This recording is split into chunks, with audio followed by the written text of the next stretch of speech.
I'm alive. Yeah.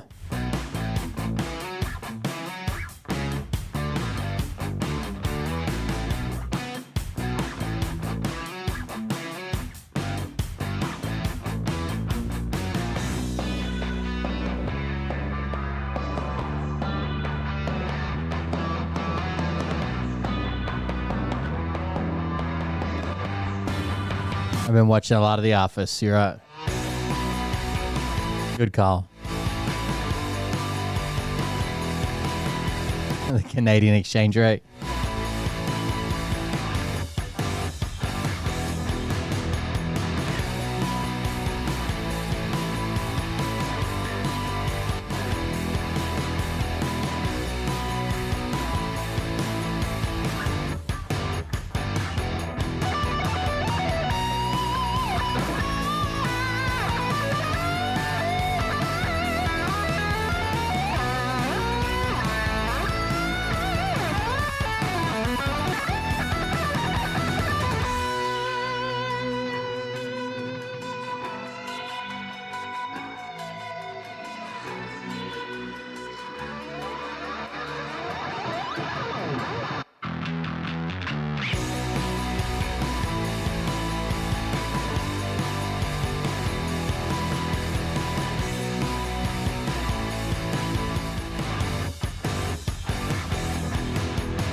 There was a really good video about Trump and Epstein that actually got taken down, and I can't find it anywhere.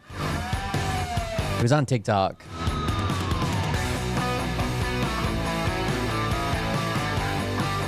And like none of that came out until his administration made it up. Like, oh, Trump kicked him out because he was hitting on an underage girl. His campaign just made all that up, right? There's no record of that whatsoever.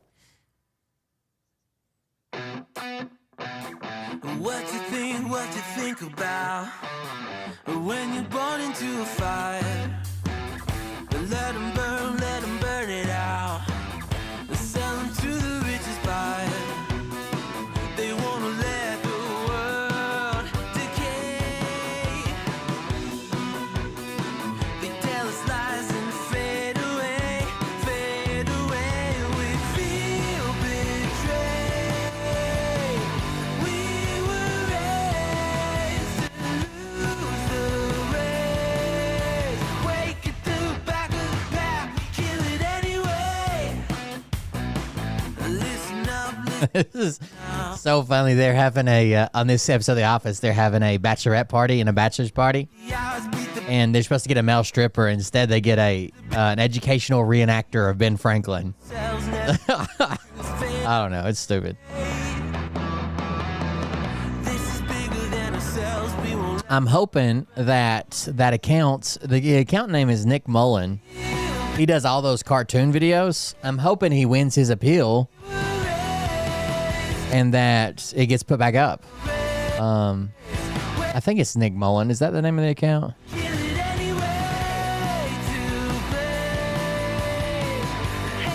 It's the one that does all the cartoons. He did a bunch before the election. Nick Muller. That's it. Nick Muller. And he went away when the election happened, but then he came back when Trump started acting the way he's been acting. It was literally called, the name of the video was They Did This Together. We can watch some of his content tonight, though.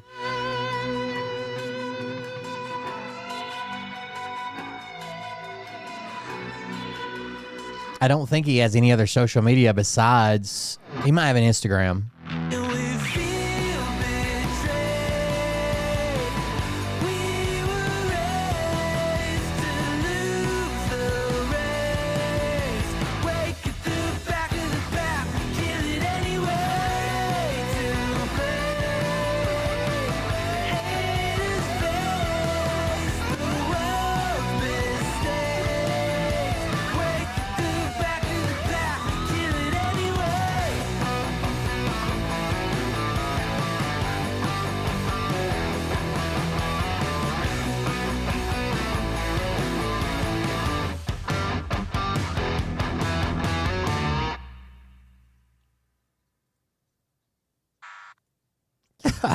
Michael gets freaked out by the stripper. All right.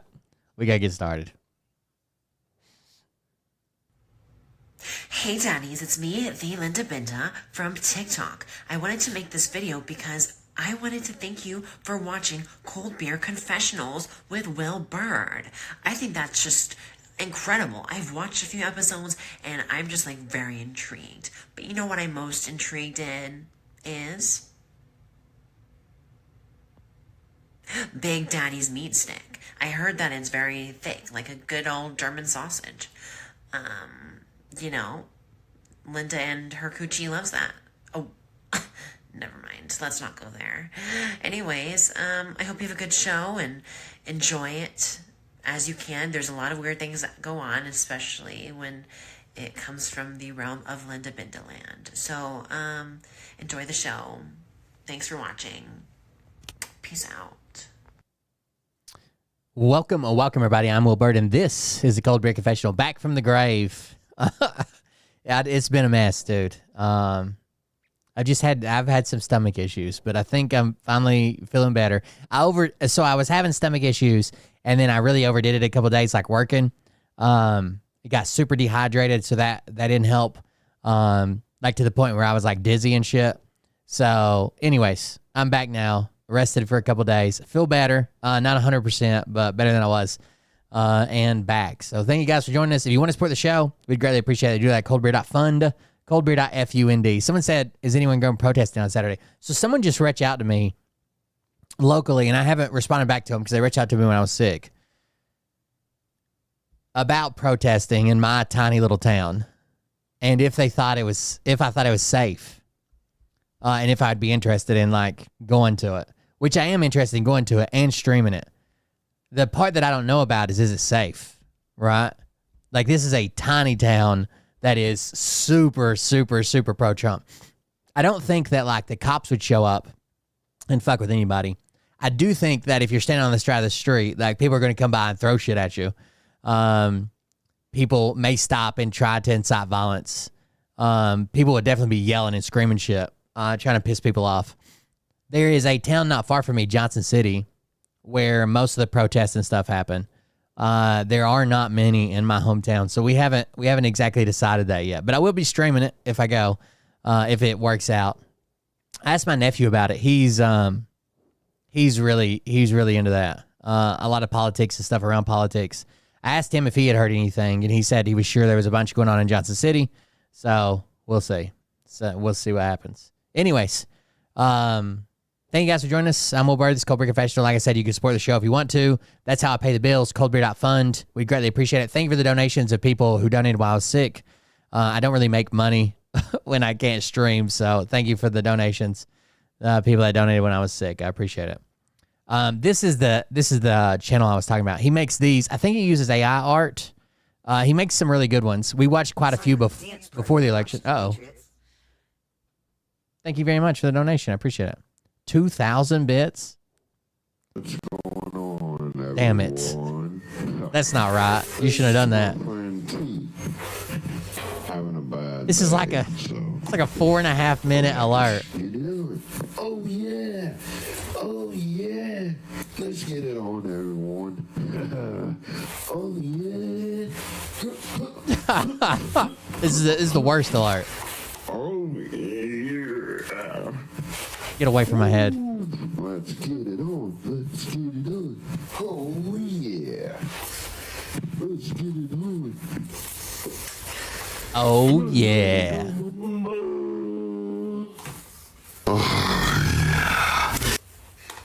I added that one. I wonder if he knows he's semi-famous on my show.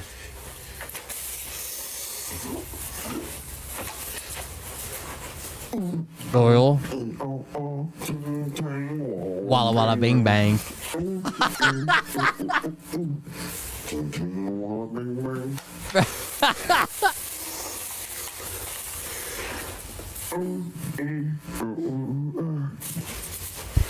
This thing on. I like when he uses it as a faux penis and humps the air with it. That's my favorite.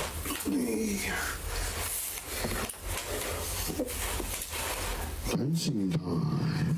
Dancing time. Look out. Throw the mic down. Power Ranger moves. Go. Dude, if he wasn't really living this life, if this was satire, he could be one of the top comedians in the world.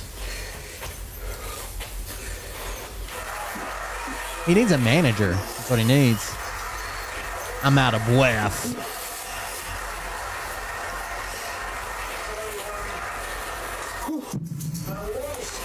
I gotta take a break. Okay, hope that works for you. Hope that works for you, Austin. Coming at you. Thank you very much for the donation. That is so long. So, in my town, like if I was going to protest, it would be at a there's like a red light with like a Walgreens and town hall, and there's a corner there that gets a ton of traffic. I would want to be out there in front of everybody, but there's definitely going to be people trying to start shit. Garen fucking T, dude. We need to make sure that we can have enough people show up to where it's not like 3 people standing there versus the whole town. Like if we could have 10 or more people, yeah, okay. But if it's like 2 or 3 people versus the whole town, I don't think that sends the right message to begin with. Like we at least need to look like a group. So I'm gonna send him a message back when I get done streaming, and we'll see. Anyways, Nick Moeller is this account, and I wish I sent him a message. He doesn't actually get messages. You have to send him like a message request to ask him if there was anywhere else to find the Epstein video, but he never responded. So we'll see. Hey kids, let's talk about dictators once again. In 1923, Adolf Hitler led a coup against the German government that ended up being called the Beer Hall Putsch. He was tried and convicted for this, became a felon, which he claimed was a political move from the Socialist Democrats, and he started a campaign about how he was for the working German and how... All right, so he did this and tried to overthrow the government, right? He claimed it was politics. And then when he gets in trouble for it, and then he comes back into power, he exonerates all the people that helped him do this insurrection against the government and then rewards them, right? Gives them medals and honors and shit. And, of course, get rid of all their crime, just like January 6th. And how educators were poisoning German minds against Germany, and that he was going to make Germany great again. And he became chancellor on January 30th of 1933. He promptly forgave all the people who participated in his Beer Hall Putsch, giving them medals of honor, and then started giving them medals of honor, and then went after all the people that prosecuted those people for their insurrection.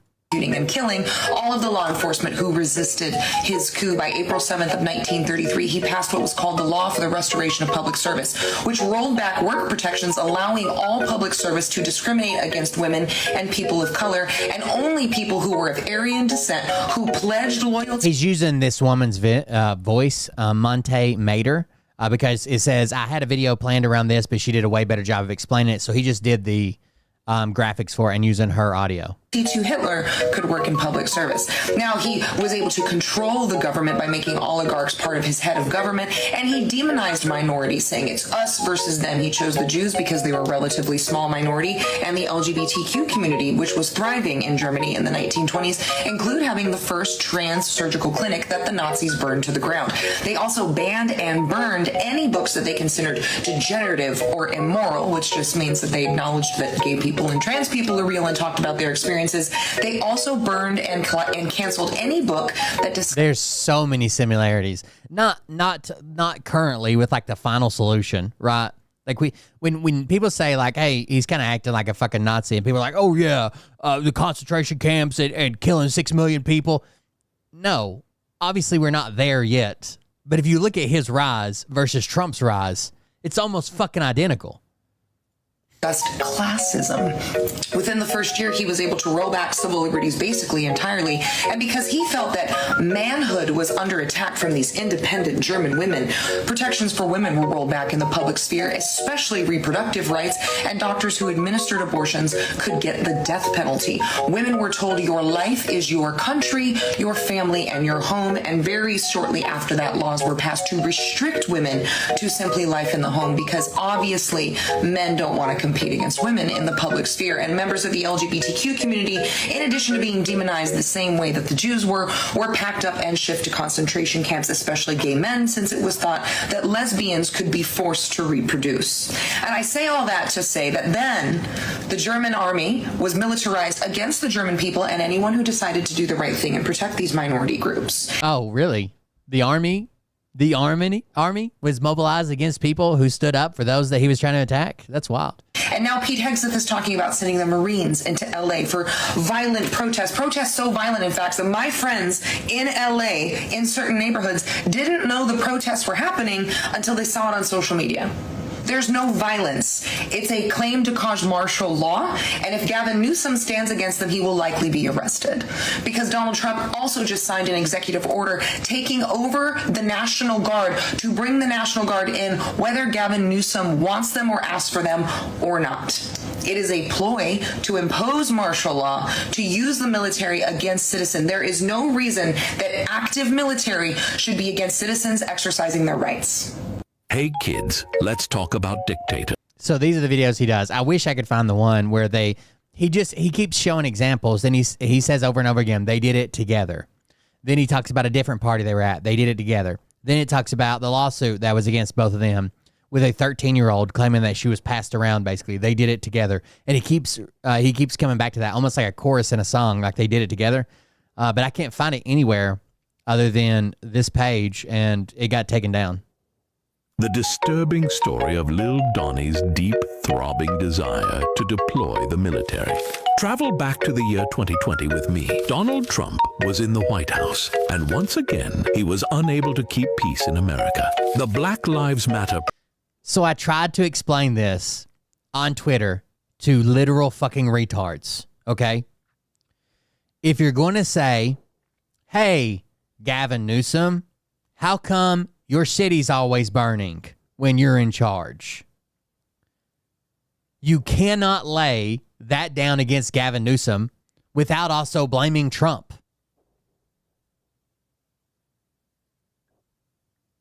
So like, what's his name? James Woods shares a video of like a cop car burning and people like jumping on it. And it was from the George Floyd protest.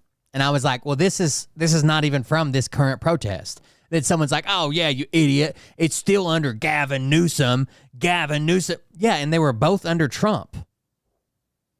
So then they make the argument of like, well, Gavin Newsom's the governor. What do you want Trump to do? Are you kidding me? Like, how much longer has Gavin Newsom been the governor and peace prevailed in California? No riots, right? No protest, really. Right? No gigantic mainstream media. Like, I'm sure there were protests, right? But every time Trump's in it, you cannot use this to say, oh, Gavin Newsom, every time he's in office, protest that without saying the exact same thing about Trump. The exact same thing. Protests were in full swing, and Donnie felt that desire in his shorts. He asked to deploy the military to open fire on American citizens. This is well documented. He asked to deploy the military to open fire on American citizens during the George Floyd protests. When they told him no, that was insane, he asked if they could shoot them in the legs. He asked if the military could use live ammunition to shoot them in the legs. And Mark Milley was like, no, we can't, absolutely can't. Now who do we have? Pete fucking Hegseth. To get them back in line. Secretary of Defense Mark Esper was flabbergasted. He called Trump's orders dangerous. I forgot about Mark Esper, too. He recalled that Trump was enraged, red-faced, and screaming. He finally asked, can't you just shoot them? Just shoot them in the legs or something. Can't you just shoot them in the legs or something?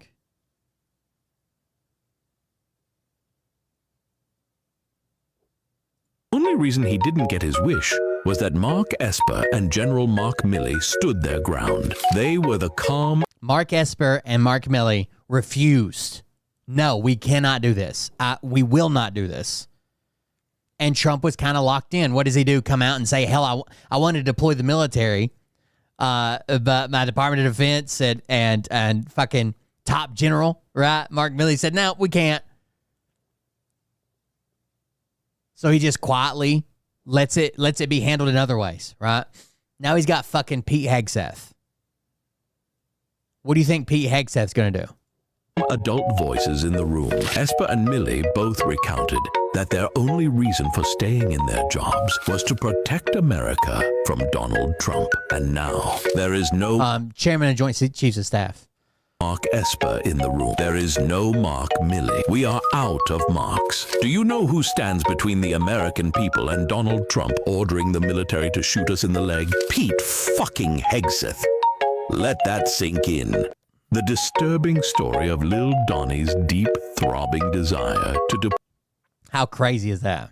It's insane, right? Hey kids, let's talk about the French Revolution for absolutely no reason at all. I like these videos. Let's talk about this for no reason at all, and let's see how it relates to, like, right now. The French Revolution erupted in 1789 when crushing debt, food shortages, and an aristocracy that dodged taxes and The guy that is the current Joint Chiefs of Staff is, I think his name's Kane. He's like an Air Force general, but he's also like a venture capitalist or some shit. He doesn't get much press time. pushed the burden onto commoners, igniting a social powder keg. Fast forward, today's big beautiful bill likewise slashes taxes for the wealthy while raising them on everyone else. The rising price of bread became a symbol of the unrest. Our own food prices have continued to rise, while the billionaire Secretary of Commerce, Howard Lutnick, claims no one has actually been impacted by rising prices.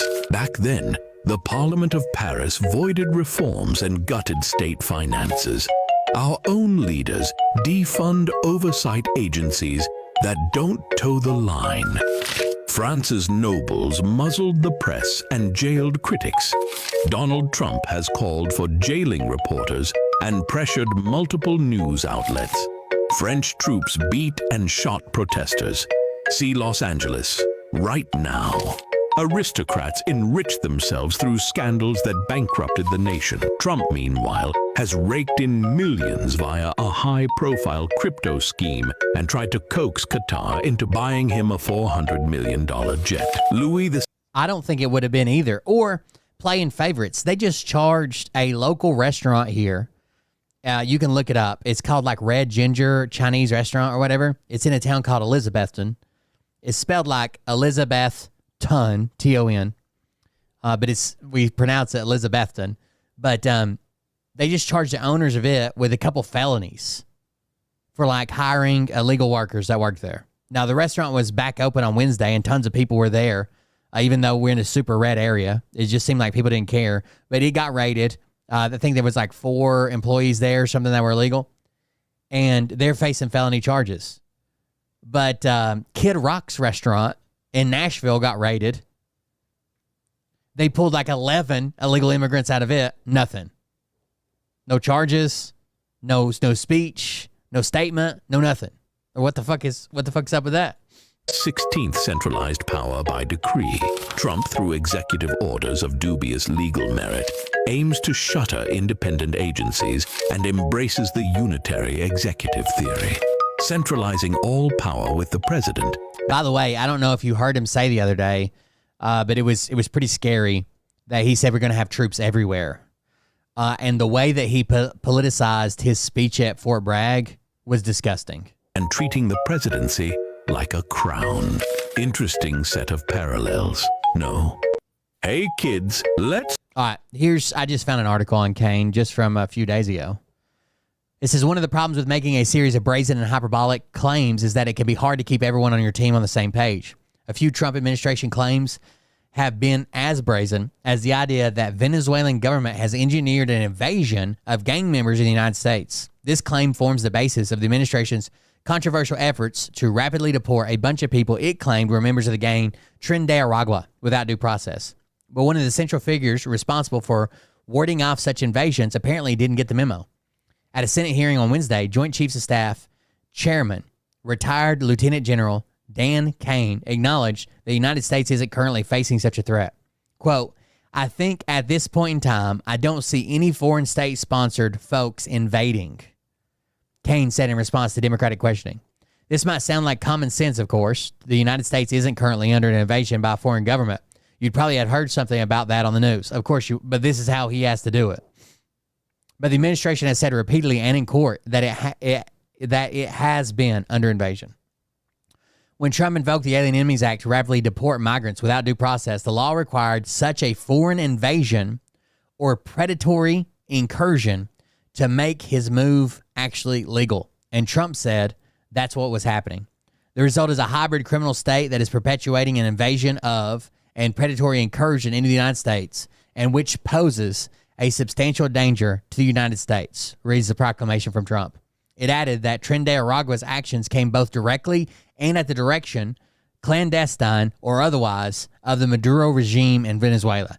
So it's not just about gangs for his law to work. He is claiming that the leader, the politician in charge of Venezuela, is sending that gang here to do criminal activities.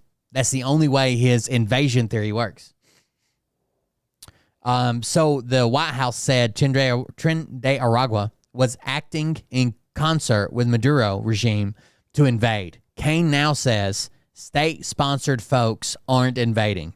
Some flag Kane's comment as undermining Trump's claim of foreign invasion in Los Angeles. Trump has regularly applied that word to undocumented migrants. But the inconsistency is arguably more significant when it comes to Trump's claim about the Venezuelan migrants. Perhaps the administration would argue that Trump has halted the invasion and it is no longer happening. Kane was speaking in the present tense. Hard to say. Kane did go on to cite others who might have different views. But I'll be mindful of the fact that there has been some border issues throughout time and defer to DHS, who handles the border along the nation's contiguous outline, he said. But if an invasion had been happening recently, it seems weird not to mention that. And if the invasion is over, that would seem to undercut the need to keep trying to use the Alien Enemies Act. It seems like the guy that's in charge of the Joint Chiefs of Staff would be like, yeah, I know about the invasion that's going on.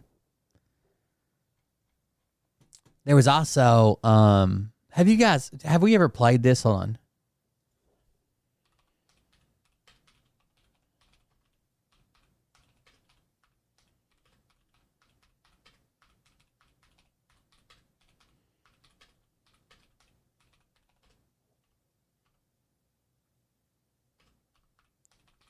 There is audio. It's not new, but I don't think we've ever played it.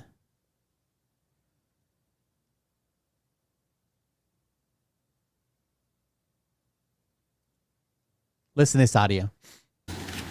Now, I think This is Trump's lawyer. Okay. The lawyer for the administration. Okay. In front of the Supreme fucking court.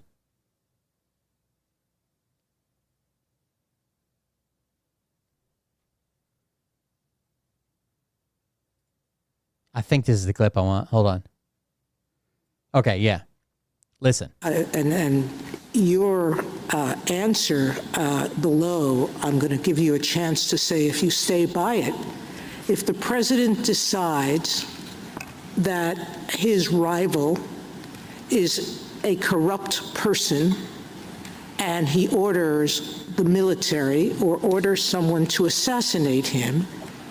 How often does Trump say that his opponents, his detractors, Democrats in general, anybody that speaks out against him is corrupt or immoral or trying to destroy the country, up to no good, whatever tagline you want to. How often does Trump do that? So she's saying, if the president decides that his opponent, his political opponent, is somehow bad for the country, Is a corrupt person and he orders the military or orders someone to assassinate him, is that within his official acts that for which he can get immunity? It would depend on the hypothetical, but we can see that could well be an official act. He could, and why? well, it's, it would be within a hypothetical, but yeah, we could see that's an official act. the president declaring his political opponent corrupt and having the military or someone else assassinate him. Or her, or whatever. His opponent. Would that be, well, it's a hypothetical, but yeah, we think so. We think so. We think that would probably fall under official act. Is that within his official acts that for which he can get immunity? It would depend on the hypothetical, but we can see that could well be an official act. He could, and why? Because he's doing it for personal reasons. He's not doing it like President Obama is alleged to have done it, to protect the country from a terrorist. He's doing it for personal gain. And isn't that the nature of the allegations here? That he's not doing the President Obama thing that they're talking about there is targeting U.S. civilians overseas. I don't know if you guys remember, but President Obama had a drone strike that targeted U.S. civilians that had joined ISIS or whatever it was at the fucking time, right? And he got a lot of flack by that because he was targeting U.S. civilians with the U.S. military. So obviously that's not for personal gain. Trump didn't target people that joined a terrorist organization in fucking Lebanon, or Obama didn't target people in Lebanon that joined a terrorist organization for personal gain, right? Obviously, we can draw a line different between that and your political opponent, but that's why they bring up Obama's name both times, because the lawyer brought it up before this. from a terrorist. He's doing it for personal gain. And isn't that the nature of the allegations here? That he's not doing these acts in furtherance of an official responsibility. He's doing it for personal gain. I agree with that characterization of the indictment, and that confirms immunity, because the characterization is that there's a series of official acts that were done for an unlawful. No, because immunity says even if you did it for personal gain, we won't hold you responsible. What do you... Imagine we all found out tomorrow that those civilians that were targeted by a drone strike in wherever, I said Lebanon, I can't remember where they were, Syria, were actually Obama's daughter's boyfriend. Right? Like, that's how silly this is. Could Trump, someone that is challenging him to be president of the United States, his opponent, could he say that he's corrupt and target him with a military or an assassination attempt? Yeah, we think so. How could that be? That's an extremely strong doctrine in this court's case law in cases like Fitzgerald. Well, we go Harlan, back to Johnson, Justice Thomas's question, which was, where does that come from? I don't know. That's fucking insane, guys. It's fucking insane. And that's back from last year, right? During the immunity, year ago in April, I guess. March, April, from the immunity trial that was going on. That's insane. I don't even think they know what they're saying. Like, he could declare the Supreme Court corrupt.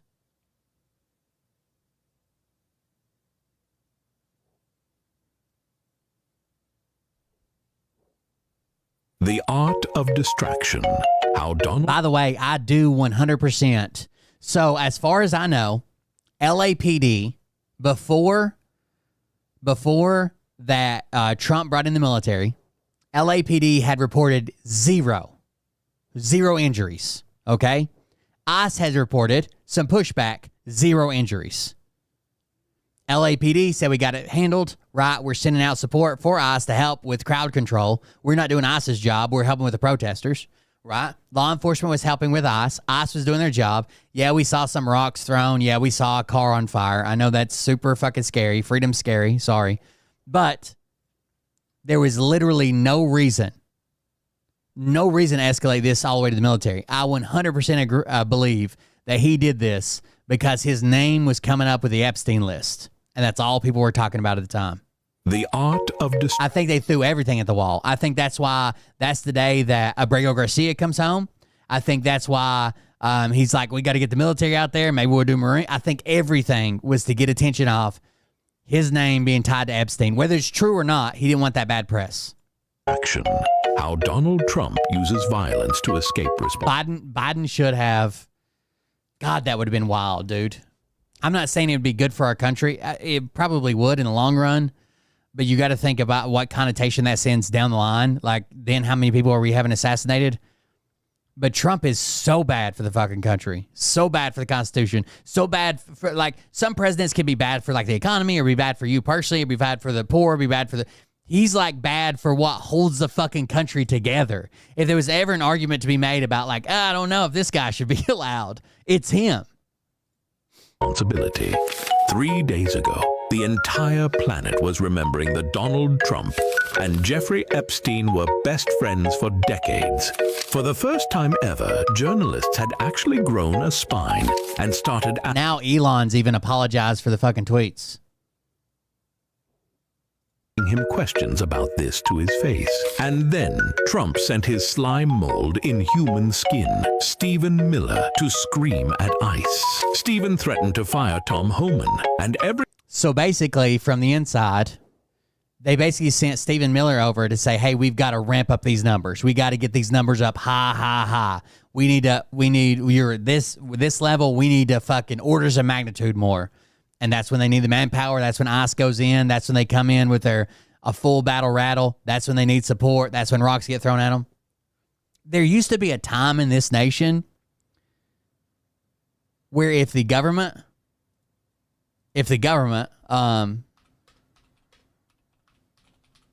was coming after your friends and family,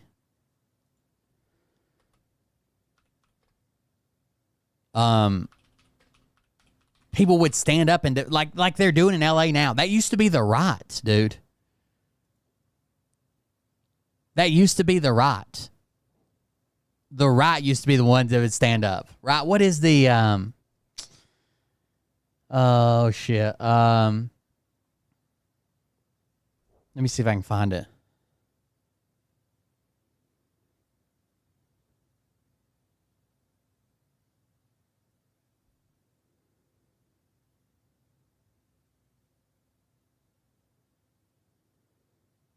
Blair Mountain.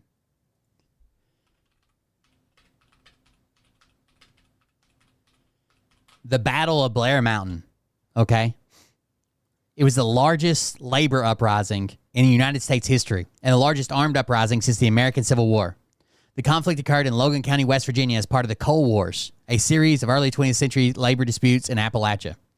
For 5 days, from late August to early September of 1921, 10,000 armed coal miners in West Virginia confronted 3,000 lawmen and strikebreakers called Logan Defenders, who were backed by coal mine operators during the miners' attempt to unionize the southwestern West Virginia coalfields. When tensions rose between the workers and mine management, the battle ended after approximately 1 million rounds were fired, and the United States Army, represented by the West Virginia National Guard, led by McDowell County native William Eubanks, intervened by presidential order. And still, the people were coming the fuck out to fight this tyranny, right? Like you've overstepped. After the battle, 985 miners were indicted for murder, conspiracy to commit murder, accessory to murder, and treason against the state of West Virginia. Though the majority were acquitted by sympathetic juries, others were imprisoned for up to 4 years, with the last being paroled in 1925.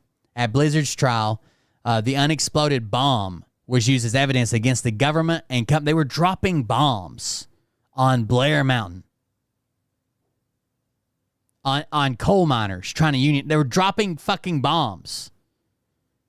And people came out of the woodworks to defend them. In West Virginia, this used to be the right.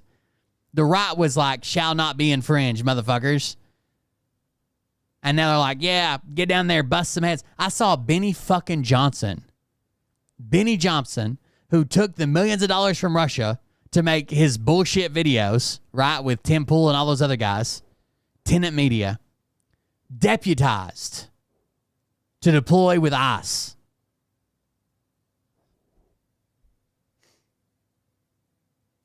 everyone else. The TikTok page is Nick Moeller 703. Let me see. Copy link address.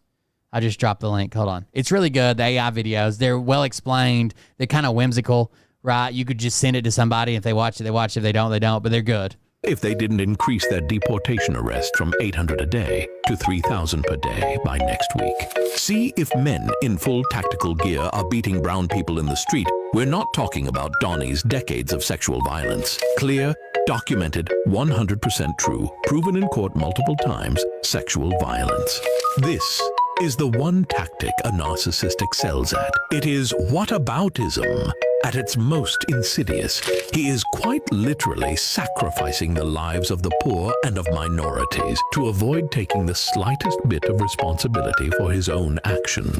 Now, this isn't to say you shouldn't protest, you shouldn't resist this vile nonsense, but it is to say this will require focus and multitasking. Do not let him get away with this, with any of it.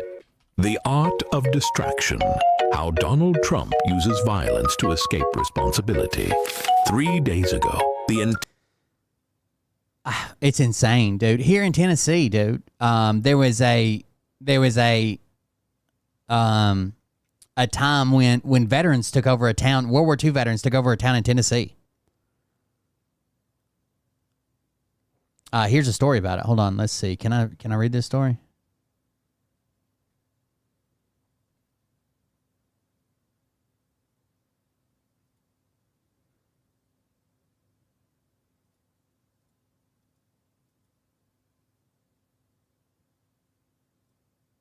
Hold on just a second.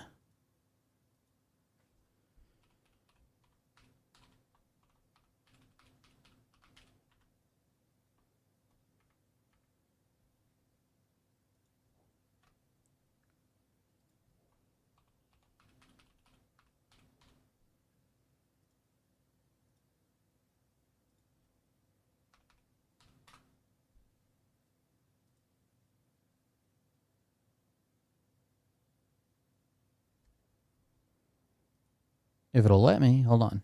Why won't it let me log in?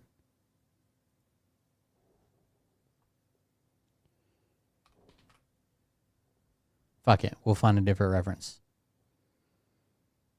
The Battle of Athens is what it was called. The Battle of Athens, when World War II veterans took up arms against a corrupt local government in Tennessee. In 1946, a nonpartisan political option made of World War II veterans applied to the local elections in McMinn County, Tennessee.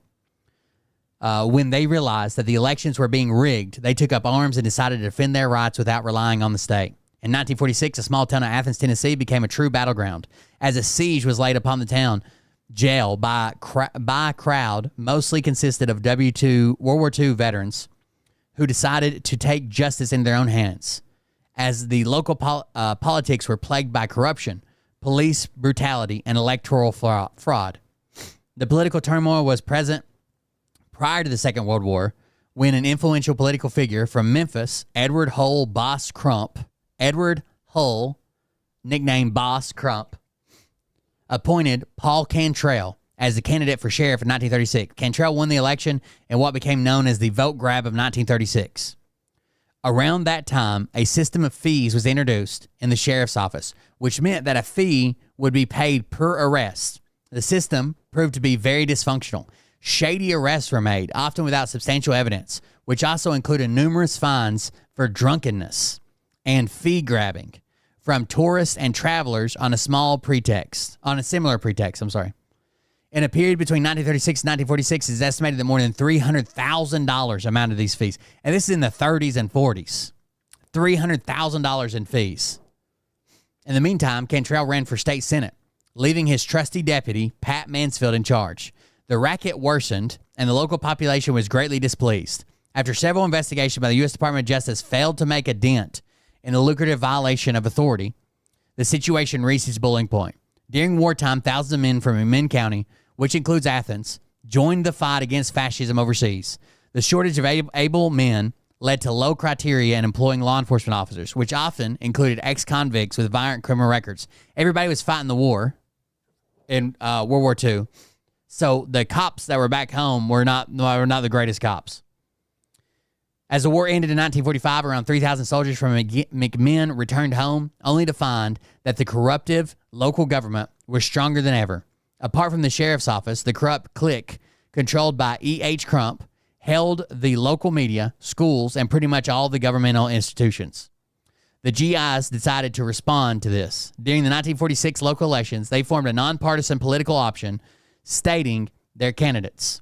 Knox Henry, a decorated veteran of the North African campaign, was elected by the GI party to run against Cantrell, who was once again running for sheriff, while his former deputy, Mansfield, was holding the chair. Due to prior scams involving in local elections, the GIs pointed out their slogan, "Your vote will be counted as it's cast." That was their slogan, right? Your vote's going to count. In addition, a precaution measure was made. Another veteran, Bill White, organized a militia, which was to observe the voting process in case Cantrell and Mansfield tried to rig them again. The veteran militia adopted the name the Fighting Bunch, and pistols were handed out to around 60 men who joined in. The elections scheduled for the 1st of August 1946 were followed by a number of incidents. On one of the polling places in Athens, an elderly African-American farmer called Tom Gillespie,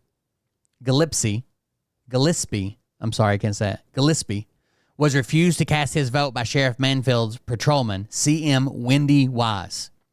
Wise used racist slurs despite the presence of protesting GI poll watcher and denied Gillespie his right to vote. The deputy then hit Gillespie with brass knuckles.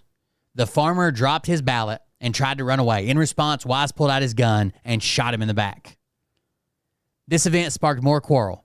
After a few standoffs between Sheriff Mansfield's deputies and the GI militia, a crowd was gathered in protest of the obvious violation of protocol and the clear intention of the administration to rig the election and keep the office despite the will of the people.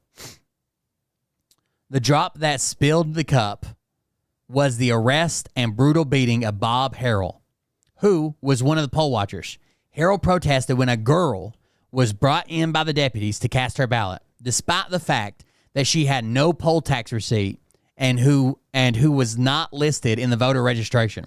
The girl also seemed to even be underage, so they're bringing in fake votes, right? In response to Harrell's protests, he was arrested and the voting process was halted on that polling place. That ballot box, together with the handcuffed GI, was taken to the county jail in the town of Athens. After hearing this, Bill White ordered his men to break into the National Guard armory and steal their weapons. After they looted the armory, White's fighting bunch was prepared for combat. They had 60 Enfield rifles, 2 Thompson submachine guns, and enough ammo to start a minor war in the McMinn County. When the polls closed, all the ballot boxes were transported to the same jail. Allegedly, White responded to the given situation by saying, "Boy, they doing something. I'm glad they done that. Now all we got to do is whip them on the jail." Very soon, a siege was laid on the county jail. Paul Cantrell, Pat Mansfield, and around 50 or more deputies were caught red-handed while counting the votes without the presence of the second party. The GIs occupied the second floor of a bank that was located right across the street from the jail. The high ground gave them a strategic advantage as they were able to return fire with a barrage anytime someone took a shot from the jail. Cantrell and his partners were pinned down. The GIs knew the situation had to be resolved quickly before the authorities send in reinforcements and start a potential bloodbath. Some deputies who were outside the jail tried to lift the siege, but without success. Soon the captives within the building were running through the back door, leaving their weapons behind. White ordered that the escapees pass, but a number of deputies together with Cantrell and Mansfield refused to surrender. Then the militia threw Molotov cocktails on the building, but failed to create any substantial damage. At one point, an ambulance car arrived. White and his men held their fire for the ambulance as they expected that it was to evacuate some wounded from the jail. An immediate ceasefire was in effect. To everyone's surprise, the ambulance served for Cantrell and Mansfield to slip out. So the deputy, or the sheriff and his deputy assistant or whatever, slipped out in an ambulance while leaving their men behind. White's top priority now was to secure the ballot boxes. Rumors of reinforcements were circulating among the men, and time was of the essence. Several dynamite sticks were thrown in the jail, each of them causing damage to the building and its surroundings. Eventually, the doors were breached, and the rest of the deputies surrendered. In front of the jail, an angry mob was gathered, and several Mansfield men were badly beaten, including Wise, who shot Tom Gillespie earlier that day. Riots ensued, causing material damage all over the town. Police cars, as well as the deputies' private vehicles, were largely targeted by the mob. In the aftermath of the riots, the votes were finally counted, and the GI Party candidate, Henry Knox, was elected sheriff of the McMinn County. The event initiated a statewide movement against corrupt political machines installed and all across Tennessee and related in one way or another to Edward Hall Crump. Even though the GI local government was dealing with the corruption, the fight eventually got the best of them. In an open letter signed by several members of the party, the disappointment in the system is obvious. We abolished one machine only to replace it with another, more powerful one in the making. The government collapsed in 1947, and it was replaced with a clique similar to the one they were fighting against. Like, we used to do this. We used to stand up against the government. It wasn't a left thing. It wasn't a crazy liberal thing. I don't know when it has become cool for the right to bend the knee to the establishment because their guy's in there. Like, yeah, fuck over those poor, needy, defenseless people because my favorite guy's doing it. What the fuck? Fuck, this is it. For We already watched this one the silly story of and that one. the hypocritical story of Donald Trump promising law and order, but supporting domestic terrorism. One of the things that's so frustrating about our friend Donnie is that his lies so easily fall apart, and yet his supporters plug their ears and run away whenever facts are presented. You'll all remember the tone of Donnie's campaign. He screamed that the nation was overridden with crime and gangs. And yet as soon as he got into office, he gutted federal support to local law enforcement to counter extremist and violent crime. In the past, it was very common to see state, local, and federal agencies working together, each providing different aspects to investigations. But states around the country have seen the FBI, ATF, and a number of other agencies retreat into the shadows. Isn't it weird that Kash Patel says that there's no videos of Jeffrey Epstein, and then what's her name, the AG, said that there was so many videos that they had to blur out the faces that she didn't know what was going to happen? Kind of weird. Specifically when it comes to domestic terrorism. Under a directive directly from the White House, they no longer Pam Bondi. support Couldn't think of her name. intelligence, resources, staff, and training to anyone on the state and local level. For their part, federal officials have It is so weird that Benny Johnson, a radical right-wing influencer, is going to be deputized. So, one, I worry about his safety, right? Two, you worry about him being untrained and trigger happy. Like, what the fuck is going on?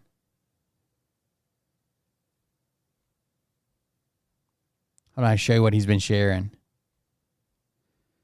I just saw it while I was sick, so I know it can't be that far away. He posts too much, doesn't he?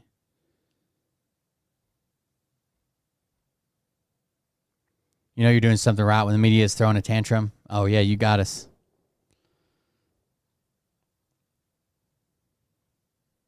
And they don't even care the fact that he took all this money from Russia, right? Like, what the fuck?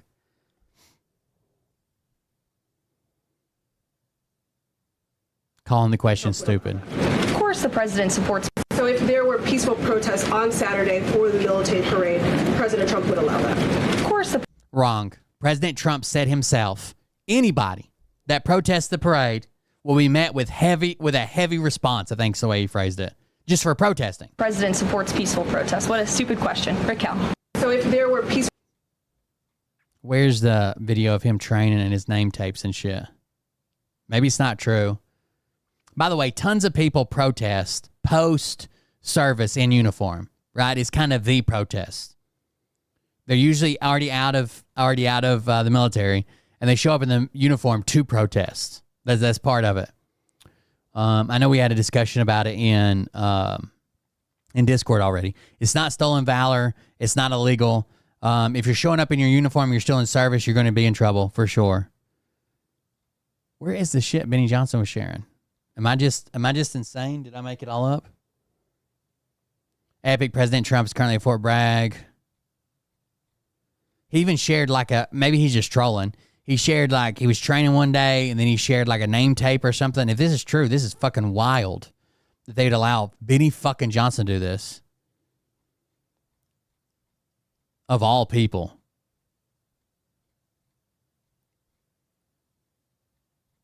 Hell, maybe I had a fever dream and made it all up.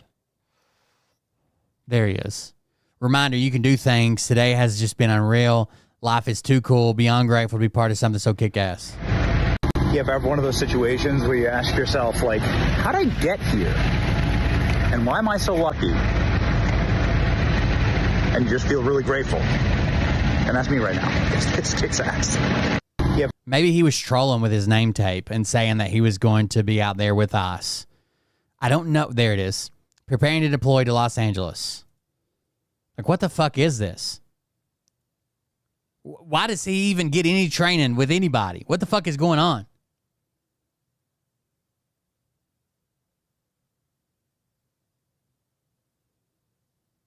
Someone even pointed out in this picture, look at this picture. He's wearing a set of dog tags.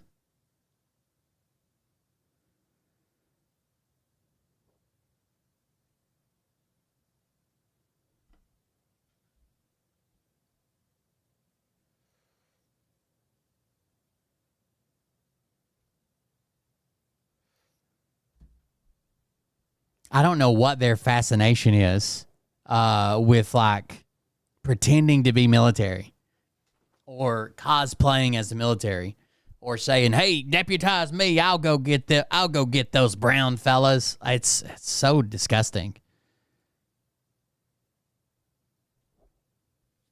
There's definitely something wrong with them. I don't know what it is yet, but there's definitely something wrong with them. I don't know. I don't know what the fuck they got going on. Let's see if we can go here. This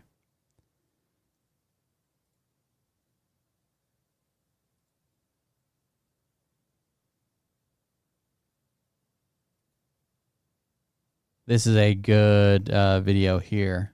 Let me do this. Pause it. Duplicate it, and I'll pull it over here to where you guys can see it. My friends, I'm just an average American. But I'm an American. And some of the things I see in this country of ours make my blood boil. I see Negroes holding jobs that belong to me and you. Now I ask you, if we allow this thing to go on, what's going to become of us real Americans? This was literally a video circulated around describing people how to resist the rise of fascism. I've heard this kind of talk before, but I never expected to hear it in America. This fellow seems to know what he's talking about. What are we real Americans going to do about it? You'll find it right here in this little pamphlet. The truth about Negroes and foreigners. The truth about the Catholic Church. Do you believe in that kind of talk? And you'll find out who I don't know, makes pretty good sense to me. I'm speaking to you as an American. And I tell you, friends, we'll never be able to call this country our own until it's a country without. Without what? Yeah, without what? Without Negroes. Without alien foreigners. Without Catholics. Without Freemasons. You know these people. What's wrong with the Masons? I'm a Mason. Hey, that fellow's talking about me. And that makes a difference, doesn't it? These are your enemies. These are the people who are trying to take over our country. Now you know them. You know what they stand for. And it's up to you and me to fight them. Before he said Masons, you were ready to agree with him. Well, yes, but he was talking about, well, about those other people. But in this country, we have no other people. We are American people, all of us. What about you? You aren't American, are you? I was born in Hungary, but now I am an American citizen. And I have seen what this kind of talk can do. I saw it in Berlin. What were you doing there? We're just repeating ourselves, right? We're just repeating history over and over and over again. I was a professor at the university. I heard the same words we have heard today. But I was a fool then. I thought Nazis were crazy people, stupid fanatics. But unfortunately... Trump's mom was an illegal immigrant, and she lied about her status while she was here. Not so. You see, they knew that they were not strong enough to conquer a unified country. So they split Germany into small groups. They used prejudice as a practical weapon to cripple the nation. Of course, that was not easy to do. They had to work hard to do it. You see, we human beings are not born with prejudices. Always they are made for us. Made by someone who wants something. Remember that when you hear this kind of talk. Somebody is going to get something out of it. And it isn't going to be you. There were others who spoke for truth. And I am proud to say that educators were among them. We must judge each man as an individual and not by the color of his skin or his eyes. Oh, really? Or by the length of his nose. Remember that. And remember that there better go get Harvard. Is no master race. That is a scientific truth. Anyone who tells you otherwise is lying.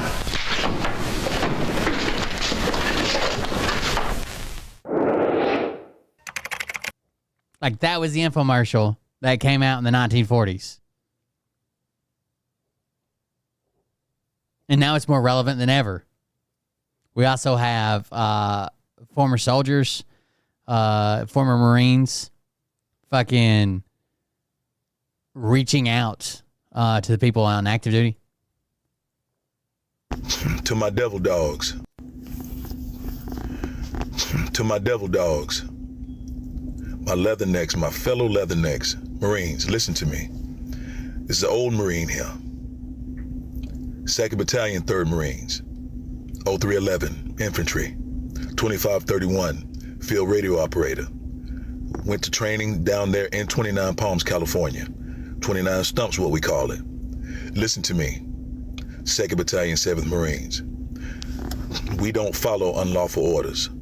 We are the standard bearers, brothers. Do you understand? We are the standard bearers. We don't follow unlawful orders. Honor, courage, and commitment. The few, the proud, the EGA, uphold it. Eagle, globe, and anchor. Land, air, and sea. That's what we are. We're hammers, brothers. And our people are not nails. You understand? Honor your code. Honor our creed. We do not harm our own. Do you understand? We have enemies out here, and it's not each other. But again, when you're a hammer, everything looks like a nail, right? Don't do that. Well, they've deployed the hammers. You have a moral right. Some of them people are your folk. He's sending you into an area where your people are, because some of you are from California that are stationed out there in 29 Stumps. Hoorah, devil dogs. Listen to me. Listen to Big Bro. Be smooth. Listen, if you know somebody, speak to somebody, see somebody that may be with the National Guard or with the Marine Corps or any other unit that is stood up, there is a thing called the GI Rights Hotline. This is a team of lawyers, 24 hours a day, 7 days a week, 365 days a year, that are there for you to protect you and your interests, okay? GI Rights Hotline. Remember that. It's 877-447-4487.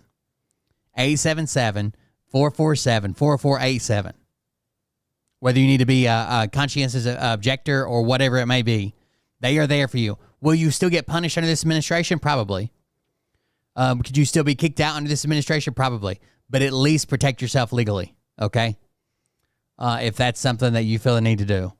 877-447-4487. If you can't remember that number, I've got it memorized. If you can't remember that number, it's the GI Rights Hotline. GI Rights Hotline. You can Google that and look it up. You guys want to see older millennial line about some... I at this point, I think he may have a humiliation fetish.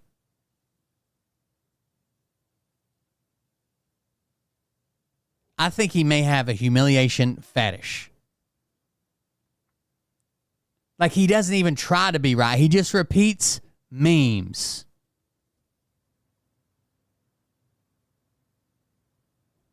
Look at this video. So Harry Sisson just got caught lying and using fake images on X. I know, you're all really surprised. But anyway, he posted, unacceptable. This is how Trump is treating troops currently deployed in Los Angeles. Sources said the troops arrived without federal funding for food, water, fuel, equipment, or lodging. And that same person said state officials in the California National Guard were not to blame. Wow. Now, how many people have shared this? This picture has been in front of Congress. This picture right here has been in front of Congress. And then he showed us these images, except those images are from 2021. Those What? images are soldiers resting on the floor of the Hamid Karzai International Airport in Kabul. That photo was first published August 22nd, 2021. Wrong. So that was how Biden treated the troops. That's weird. Returning from war. So I gotta say, Harry, you're right. This is completely unacceptable. And since we both agree on this, I'm sure you have no problem calling out Biden for this bullshit, right? Because when you thought Trump did it, you tweeted. So where's the outrage? Are you going to say, you're saying this photo is fake? That's your claim. Biden. No outrage there? Ha, that's so surprising. So Harry Sisson. A scathing new report shows that Donald Trump is currently treating.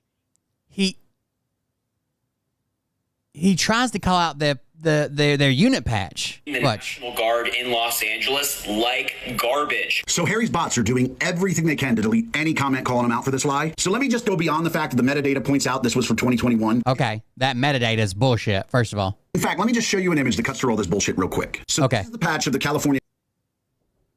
Okay, yeah, that is a California National Guard unit patch. National Guard, right? It's a bear with a sun behind it. Now, this is the image he showed you. Let's focus on this soldier right here. This is where that soldier would be wearing his uniform. Oh, is that a unit patch? Is that what that is? Chat, is that this unit patch?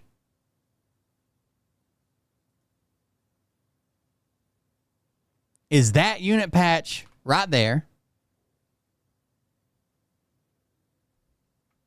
Looks awfully familiar to this unit patch right here, doesn't it? Units patch. That is not that. It's not. Those are not the same. That's true. That soldier is not a member of the California National Guard. Not to mention. Well, I don't know about that. Harry, do you see what that is right there? That is an airport screening machine. That is more specifically the screening machine at Kabul Airport in Afghanistan. Wrong. Still not right. But like I said, we have the metadata on these photos. No, we don't. That's wrong. Are not California. They are both from Afghanistan. They absolutely are. Everybody in that picture is wearing that same unit patch. We don't have to go all the way through them, but I'll show you in a minute what that unit patch is. I don't care how many comments your bots delete. You're not going to get away with the lie. Scathing new report. So again, he's right. If we do Cali National Guard unit patch, it is the bear and the sun logo, right? It is. You'll see this, right? There's a bear in front of a sun. When you black that out, you kind of lose the bear a little bit, but that's it. So open image in a new tab. He is right about that. That's one of the unit patches they lose. It's kind of hard to see the bear in the blacked out version, in the combat version, but there you go. The problem is this unit patch is from a unit called the 81st Stryker Brigade Combat Team. It's a modular, mechanized infantry brigade of United States Army National Guard based in Washington, Oregon, and California. And we know that this was the unit that was called up. We know that this unit was called up for service in Los Angeles. It is the 81st Stryker Brigade Combat Team. That's what this unit patch is. That's what every unit patch of every person on the ground.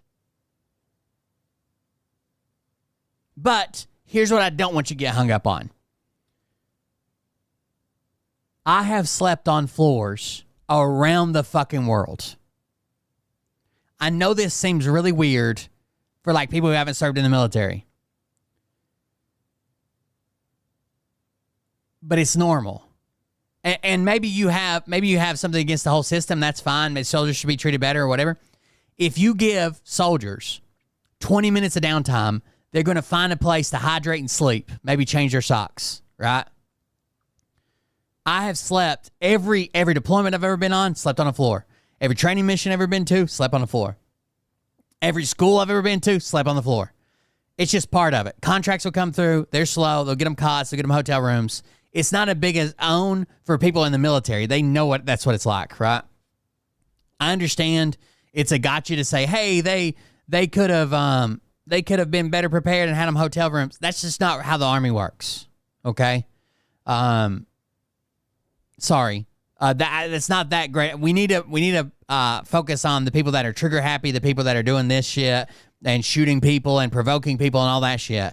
Because when you're in the military, you're just going to sleep on the floor. And even if you're not like commanded to sleep on the floor, if you just get enough downtime, everybody's going to be sleeping on the floor anyways. Like, let's say they're like, okay, guys, we're going to have a hotel in 6 hours. You guys got 30 minutes, right? You guys got 30 minutes of downtime. Everybody's going to lay out packs and sleep on the fucking floor. Like, it just happens, okay? So it's not the own you want it to, but to pretend like this picture isn't even from there is an outright lie. Everybody in that picture has this unit patch. Because this is part of a unit that was deployed to California as part of the 81st Stryker Brigade Combat Team, which is part of Washington, Oregon, and California combined National Guard unit.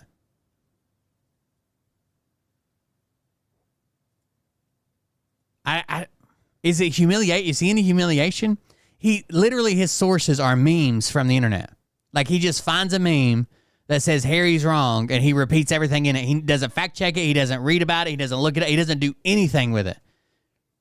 He just immediately repeats it. It's fucking wild, dude. I've never seen anything about it. I like it. I don't know if he likes being humiliated or yelled at. I don't know what the fuck he's got going on. It's weird. That's for sure. But other than that, that's all I got.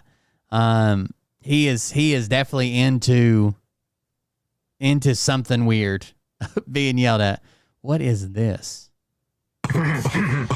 You're banned from Earth. You're like banned from the internet. Okay. Did we get what we needed? Yeah. Engagement's up like 400%. Trending in like 3 time zones or something. Great. Now let's drop a second fight next Thursday. Leak something dumb. Done. I got it. I'll say you're in the Epstein files again. You like little girls. Perfect. That'll keep him busy. Then we'll sneak the bill through on Friday. Like, follow, subscribe. Fucking awesome.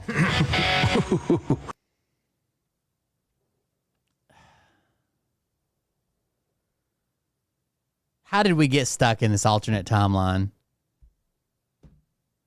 How did we get here, and how the fuck do we get away from it? Consider supporting the show at Colbert.fund so I can pay the bills around here. The world's ending anyways. I wouldn't worry too much about saving up for anything. You might as well just send it to me. We're going to have a bill, the one big, beautiful bill. I think it's the biggest bill ever passed, and we got to get it done. And here we go. Not just a bill, the one big, beautiful bill. Like if Build-A-Bear sold economic collapse stuffed with tax breaks and border wall glitter. So this is the biggest tax cut in the country, or you'll get a 68% tax increase. Well, damn. That escalated quickly. Vote yes, and it's tax cut Christmas. Vote no, and bam, stage 9, tax cancer. Somewhere, a policy expert just... I don't like the AI voice. So let's now talk about... There's going to be troops everywhere, Trump says. Starts and how it continues. The way it starts is what we're seeing in Los Angeles already. And then the way it continues is with this sort of bloodthirsty, sick ranting from an authoritarian dictator wannabe. They're laying out a plan of how they're going to handle dissent everywhere. This isn't just a California thing. This isn't a crazy liberals thing. This is how they're going to handle protests and dissent everywhere across America. They're going to have troops everywhere. Where Donald Trump, already convicted of crimes, already promised to be a dictator, maybe only for a day, starts barking about sending troops everywhere, not just LA. And it's not to fight a war. It's not in response to an emergency. It's because people protested and he didn't like the way it looked on TV. Trump welcoming authoritarianism, saying we are going to have troops everywhere. Listen to this. Given that you don't plan to invoke the Insurrection Act, do you plan to send troops to Los Angeles? Do you plan to invoke the Insurrection Act? Do you plan to send troops to Los Angeles? Even if you're not planning to invoke the Insurrection Act, do you still plan to send troops? Well, we're going to have troops everywhere. We're not going to let this happen to our country. We're not going to let our country be torn apart. We're going to have troops everywhere. We're not going to let this happen to our country. We're going to not let our country be torn apart. Not we're going to have troops all over California, not where I have troops everywhere in LA. We're going to have troops everywhere for our country. Like it was under Biden and his auto pen. What's the bar for sending Marines? The bar is what I think it is. I mean, if we see danger to our country and to our citizens, then we'll be very, very strong in terms of law and order. It's about law and order. We're going to see what we need. We'll send whatever we need to make sure this. All right. Oh, thank you for the bits. Or here's another idea that's going to be very That is controversial. true. You could shut the fuck up. Thank you very much, Austin. I appreciate it. I don't know if you caught that because of the helicopter noise. The noise causes cancer. Okay. The bar for sending Marines is whatever Trump thinks it is, whatever Trump wants, spoken like a true authoritarian. And that's what this is. This is authoritarian thuggery dressed up as a sort of perverted patriotism. He's not talking about crime control. Thank you. I was actually really nervous about not streaming even when I was sick. If I don't make a ton of money every time I stream, but I don't even have the option to make money when I'm not streaming. You know what I mean? So thank you for the donations. National defense. He's talking about cracking skulls to show them who's the boss. And the only criteria for deploying Marines is Trump's opinion. It is dominance over democracy. Trump then he mentions insurrection in this next clip, and when he's asked to define it, it doesn't go particularly well. And he also comes up with his own version of when the looting starts, the shooting starts. Do you foresee those protests spreading to other cities, Chicago, New York, for example, in the next few days? You remember he said that before. When the looting starts, the shooting starts. And people are running around with it and posting it. Now it's if you spit, we hit. We're going to be watching it very closely. And when they spit at people, they spit. That's their new thing. They spit, and worse, you know what they throw at them, right? And when that happens, I have a little statement. They say, they spit, we hit. And I told them, nobody's going to spit on our police officers. Nobody's going to spit on our military, which they do is a common thing. They get up to them this far away, and then they start spitting in their face. That happens, they get hit very hard. What are the rules of engagement? See what happens. If we think there's a serious insurrection or less than that, we're going to have law and order. The GI Rights Hotline. Very important. How would you define an insurrection? You have to really just have to look at. You will probably still be punished under this administration. You may even be kicked out of this administration, but at least talk to a lawyer about what you got going on. You have to see what's happening. Once again, it's called the GI. Let me make sure I'm saying it right. GI Rights Hotline. I got the number memorized, but yeah, 877-447-4487. The GI Rights Hotline. Again, how do you define an insurrection? Well, you just look at the site and you see what's happening. It is Trump's opinion. Do Marines need to be deployed to do domestic law enforcement? It's Trump's opinion, his bar. Is it an insurrection? Just what do I see on video? And this is the same violent energy. When Trump says when they spit, we hit, right? It's the same energy. If you know anybody that may be asked to do something with this administration that they're not comfortable with, direct them there. Could they still be punished? Absolutely. Especially in this administration, you still be kicked out. Yep. But there are lawyers standing by that only do military law 24 hours a day, 7 days a week, 365 days a year, waiting for calls. If you're a conscientious objector or you think it's not a lawful or legal order that you've been given, that is where you call. That's the best place to call. There's other channels that you could use, but that's probably the one I would recommend. When the looting starts, the shooting starts. And we know that this guy has always fantasized about unleashing state violence. One of the things he must ready to drink? A few hours where he sleeps is he really wants to unleash state violence. So I would stay out of the city. If you're outside of DC, you'll probably be all right. I think there'll probably be protests. I think there'll probably be some agitation and violence on both sides. But I think you'll be all right outside the city. violence on people he perceives to be his political adversaries and enemies. And now he's refining the message. If protesters step out of line, even symbolically, based only on his whims and opinion, he wants them physically punished. So we've got to get it straight, okay? Just understand what's going on. We have a sitting president threatening governors with military force if they don't obey his personal demands over a train station. This is not about restoring peace. This is just about punishment. I got a personal invitation to Fort Bragg. I shared it on Discord. And the way they screen soldiers for Fort Bragg, no fat soldiers, no soldiers that didn't like Trump, basically. They got an email, or at least that's what I heard from people still at Bragg, saying if you objected to Trump or you weren't a fan of Trump or whatever, you didn't have to be there, you could leave or whatever. They wanted soldiers to show their full support. That's what this is. We're no longer in the lead up to it. We are in it right now. Blur the lines between police and military, treat dissent as treason. And when asked to define insurrection, of course, he can't do it. Actually defining it might make the case a little bit weaker here. And then finally, of course, he goes after Gavin Newsom. You have an incompetent governor. Just take a look at the train stations that he's building.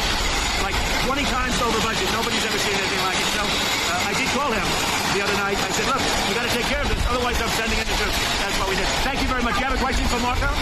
We are pushing closer and closer to full-blown martial law. He's telling us who he is. He told us during the campaign what he was going to do. He's put people around him who will have zero restraining influence. And the question at this point is, are we listening to what he's saying? This is no longer tough talk. It's not even really a warning. This is him saying, we're going to do it. There will be troops everywhere, but not to protect you. It's going to be to protect him and to protect the ideology that he is pushing. Now, after the break, we will talk about... The greatest thing he has to attack Newsom over is the high-speed rail project. For real? The police state environment that is being generated here, what history tells us about how that works, and what can effectively be done to resist it. Because the number one question I got over the weekend when I checked out the email is, David, we see it all happening, but what do we do? Because it seems resistance will only generate more state violence from Trump through militarizing law enforcement. Excellent question. Let's take a quick break. Make sure you're subscribed to the YouTube channel at youtube.com/The David Pakman Show. And then we'll dig in more detail to this. Every year, I find myself... Let me grab the next clip. There's Trump talking about protesters at his parade. I just think it's amazing. We're going to have a fantastic June 14th parade, Flag Day. It's going to be an amazing day. We have tanks, we have planes, we have all sorts of things. And I think it's going to be great. We're going to celebrate our country for a change. You know, recently, as you know, with World War II, the victory of World War II, I called up France and they were celebrating the victory. Well, we helped them a lot, as you know. I don't have to get into that. But I called up other countries. They were all celebrating the victory. We're the only country that didn't celebrate the victory. And we're the one that won the war. Okay, if it wasn't for...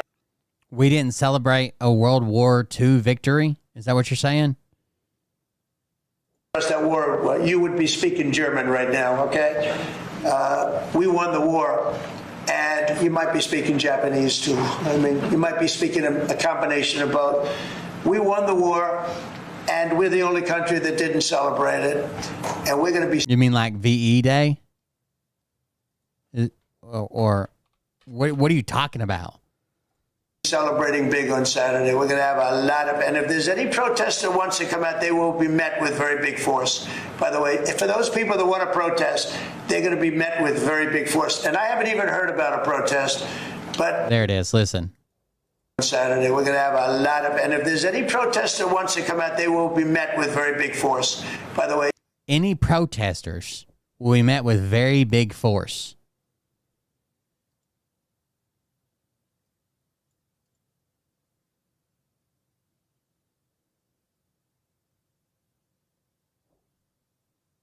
So just protesting now. Not violence, not attacking, not riot, just protesting. For those people that want to protest, they're going to be met with very big force. And I haven't even heard about a protest, but, you know, this is people that hate our country, but they will be met with very heavy force.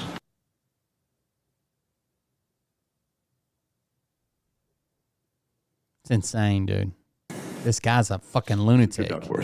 Thank you, Mr. Chairman. I'm going to follow along on my colleague's chain of questioning. General Smith, I share her concerns and the concerns of the other members of this committee about the mobilization of the 700 Marines in response to the protests in Los Angeles. I am a Marine Corps family. My father, who lies at rest in Arlington, served in the United States Marine only for a few years. He was an Army officer for the rest of the time, but that man was a Marine until the day he died. Once a Marine, always a Marine, Senator. Hoorah. Hoorah. Hoorah. Now, even if this is technically legal, what the president is doing under an expansive interpretation of Article 2 authorities, I believe it is incredibly unwise.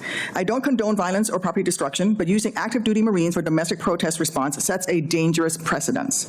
When citizens around the country, not just in California, see Marines on the streets of America, it risks damaging their trust and politicizing a force that must remain apolitical and mission focused.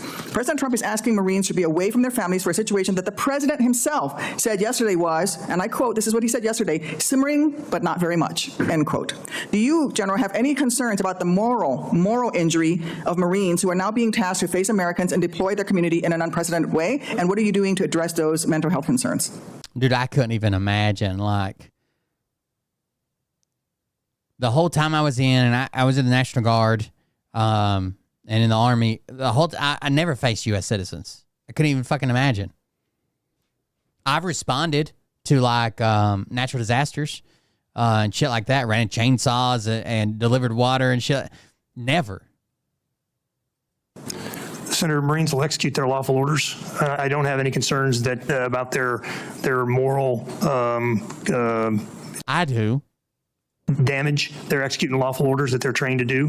They're completely confident and they're capable of conducting protection of federal personnel and federal property. I have no question on their ability to do their jobs. They're Marines after all. My concern is the psychological injury to Marines who are going to be told to turn on their. That little thing about, like, I've not even heard about any protests that might be happening is a fucking lie. He knows that it's the No King's Day protest. Americans, their fellow Americans. We know, and would you agree that there can be hidden injuries such as mental health injuries to Marines, whether they're at war? When you go to war, would you agree that there are hidden injuries that can happen, such as psychological injuries? There are psychological injuries when one goes to war, yes, ma'am. Yes. Are you concerned that there might be psychological injuries to the Marines who are being told to turn on American citizens during this deployment? Well, Senator, I would say that these Marines are not being told to turn on their fellow citizens. They're conducting federal property protection. So you have no concern that there might be Marines that are having a psychological negative reaction to being put on. I'm not saying that they can't do their jobs. I'm saying you have no concerns and you're not preparing for any mental health counseling as a result of this deployment for these 700 Marines. Senator, we always have mental health counseling available to Marines at all times for any purpose, but I don't have any heightened concerns about this. Okay. Well, active duty troops are trained for war fighting and not policing. We ask a lot of different, very difficult things of our troops, taxing their mental health. And now we're sending. The U.S. seems to be pulling out diplomatic presence in Iran and Iraq, which seems like, I told you about Diego Garcia. I told you about the bombers there. I told you about the pressure they're doing. Seems like there may be a strike plan for Iran. Them to turn on their own communities outside of their normal training. I would be concerned for the well-being of our heroes. I want to switch. It seems like the nuclear talks with Iran have stalled. I don't know if that's true. That's just, we haven't heard any big updates on it, right? No one's really talking about it. Even Trump was like, I think Russia's going to help us do it. I think Putin's going to, yeah, bullshit. But it seems like that's not going, it seems scary at the time. Line of questioning to Sealift. And the deal he wants is the Obama deal that he ended the first time. And leveraging our international partners. There's a reason that our system is supposed to prevent the use of our military on our soil, except for the most necessary circumstances. Ideally, in coordination with local elected leaders, alternative is un-American. From my perch on this committee, I think it has less to do with him actually getting the Obama deal back, and I think this is Israel's wet dream. How long has Israel... How many times do you think we've had to talk Israel down from using a nuke or something against Iran? Israel assassinates fucking people inside Iran all the time. If Israel can thumb Trump over to Iran, that's what they're going to do. And it's always America first unless it's Israel. Then it's America right after Israel. Close second. And a Commerce Committee, changing topics a little bit. I am concerned about non-military and commercial maritime capacity. I appreciate the leadership of many of my colleagues on this issue, and I strongly support ongoing efforts to expand our domestic shipbuilding industrial base. Even with this renewed emphasis on domestic shipbuilding, especially of commercial vessels or big-ticket military ships, I remain concerned that we are underinvesting in a critical element of any future fight, sea lift. It will not matter how many submarines or destroyers we can build if equipment, fuel, and resupply cannot make it to theater. And if our troops don't have enough ships to ferry each other and their resupply from place to place within the theater, and this is especially important for the Marines. Is Trump bringing troops home because of trouble? No. to have amphibious and local resources. I'd like to ask all of our witnesses, do you agree that we lack the necessary number of sea lift or auxiliary vessels to meet the logistical demands of a contested environment in the Indo-Pacific? Admiral, I'd like to start with you, and everybody on the panel, please respond. This is about Taiwan. Everybody kind of realizes we're probably going to war with China as well. I think we can do better there, ma'am. I'm not sure I would say we lack. I do think we've pursued a buy used philosophy, and those used ships, at least the initial ones, took a lot more work to get them serviceable. The latest ones have been better, but I think a buy new and used philosophy is probably prudent going forward. Do you think we could benefit from partnering with friendly foreign nations on co-production and co-sustainment of auxiliary vessels, from cargo ships to small supply boats to cable repair ships, et cetera, to build surge production and maintenance capacity within the theater? I do, Senator, and I also think there's opportunities to bring that work into the United States. Yeah, I think there's opportunity for both. Mr. Secretary? I concur with the Admiral. I don't have really much to add to what he said. What currently prevents the Navy from developing or scaling foreign partnerships to build or maintain our auxiliary vessels, Mr. Secretary? Senator, look, I think there are a couple of different issues we have to tackle when it comes to those. But I think it's, as I said in my testimony during confirmation, all options are on the table, and we do need to look at this, and we do need to look at both having foreign builders build some ships like this for us, and also obviously they're coming here and looking at investing in our base and bringing their expertise. So I think that would be very useful to us. Or even partnering with American builders, but overseas in theater to be able to provide immediate repair. Absolutely. Thank you. Thank you, Mr. Chairman. Doesn't sound great, does it? Never does. National Guard and Marines remain activated to manage protests in Los Angeles. California Governor Gavin Newsom is urging Americans to stand up against President Donald Trump. In a video released last night, Newsom fashioned himself as... By the way, I know there's way more sad, depressing, important issues going on in the world. But Ryan Upchurch is having a total... I love the drama, right? I'm a sucker for drama. Ryan Upchurch is having a total fucking drama meltdown. He has pushed away his cousin, Spilly Wayne, who has been around him since they were fucking kids, and his best friend since he was like in elementary school, Deerdorf, called them traitors. Ryan Upchurch right now thinks that other musicians are posting videos on Instagram, and in these videos, depending on whether there's a dog or a cat or their background color or what instrument they're holding, they are speaking to each other in code in pictures, right? Holding a guitar or a fiddle or a whatever, a triangle. They're speaking in code in these pictures to set up an assassination attempt against Ryan Upchurch. As a leader to a nationwide resistance to the Trump administration, saying the actions being taken on the ground in LA will have far-reaching impacts. What has become a fight on the streets and now in the courts continues to press into its 6th day. Tessa Bennett has more on what's unfolding in LA. Democracy is under assault before our eyes. This moment we have feared has arrived. He's taking a wrecking ball to our founding fathers' historic project. 3 co-equal branches of independent government. There are no longer any checks and balances. Congress is nowhere to be found. The rule of law has increasingly been given way to the rule of Don. The turmoil in Los... Yes, Tulsi Gabbard testified that she used AI to speed up the process of declassifying the JFK files. Angeles is far from over, with the state's governor and President Trump at odds over the management of the civil unrest and the broader political motivations at work. Speaking in a video from the governor's office, Gavin Newsom outlines what he refers to as Trump's abuse of power, saying his decision to enforce, quote, law and order by sending the National Guard and Marines into LA put everyone in danger. It's a power struggle. This is a case where we do have a conflict, but it appears that the real controversy is the use of federal resources that the president is in charge of. Trump acknowledged he feels more emboldened to send the National Guard troops to LA in his 2nd term, whereas he may have held back before. And I'm able to do things now that I wouldn't have been able to do because the previous president and presidency was so bad that anybody looks good. What sort of things can you do now that you couldn't do? What? Well, as an example, I can be stronger on an attack on Los Angeles. Yes. Okay?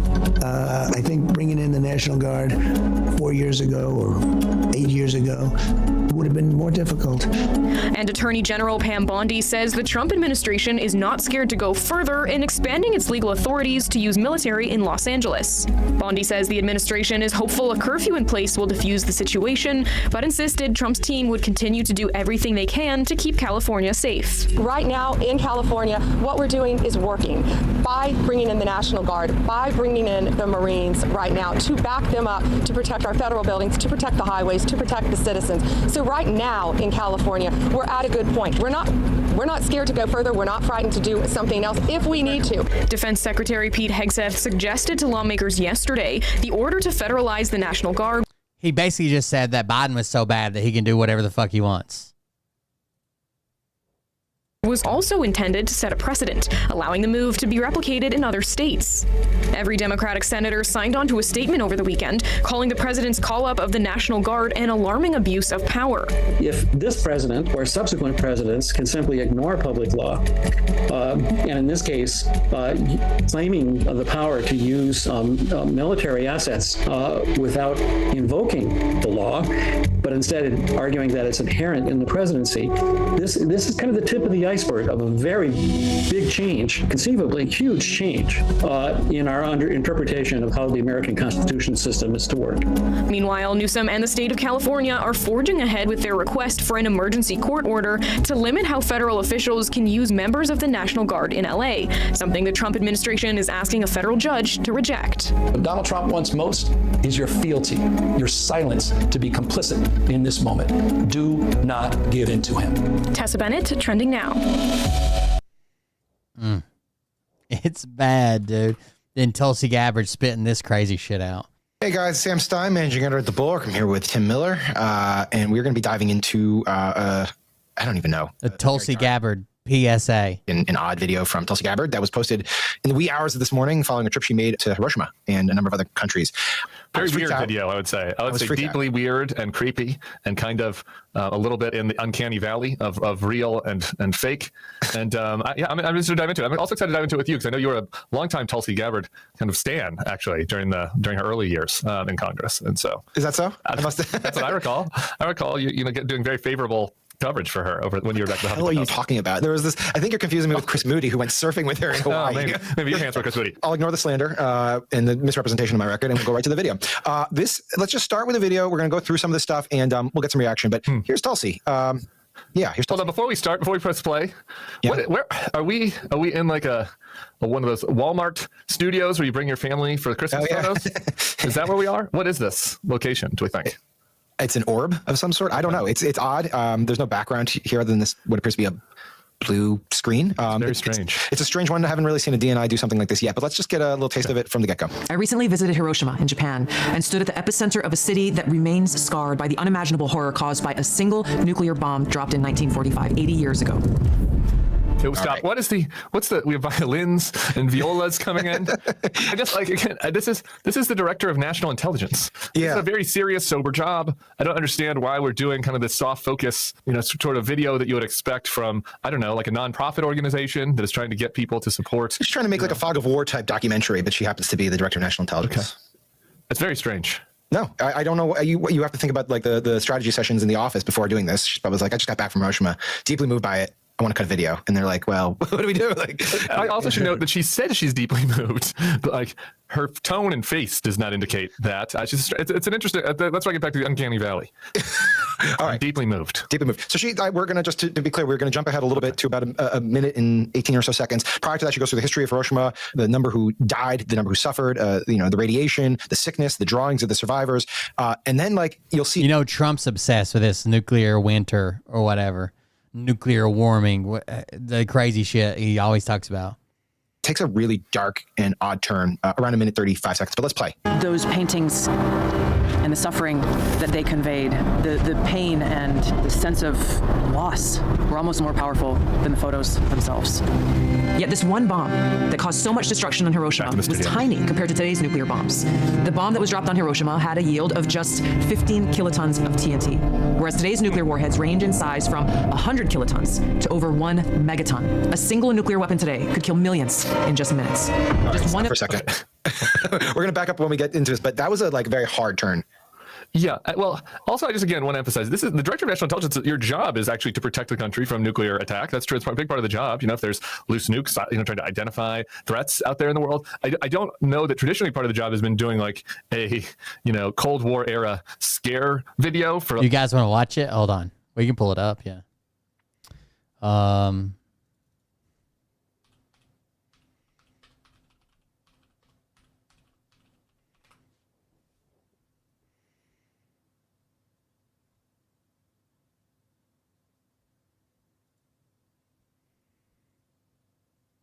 As we stand here today, closer to the brink of nuclear annihilation than ever before, political elite and warmongers are carelessly fomenting fear and tensions between nuclear powers.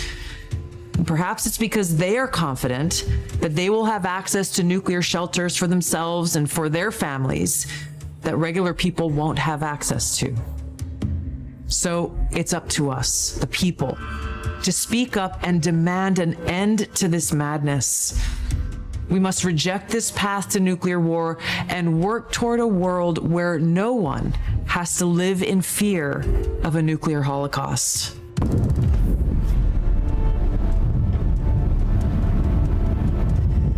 Nuclear war? The world may be closer than ever before. In a chilling new video, U.S. intelligence chief Tulsi Gabbard warned that we're teetering on the edge of annihilation. I thought this was just going to be the video. Accused unnamed a full video. Political elites.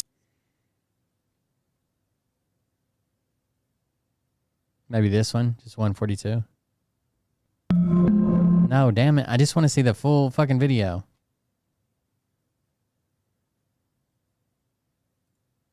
I know it's weird. I know it's fucked up. I just want to see it. Closer to the brink. Perhaps it's because they are. I'll just go to her Twitter. Damn. Was it worth all this, Tulsi?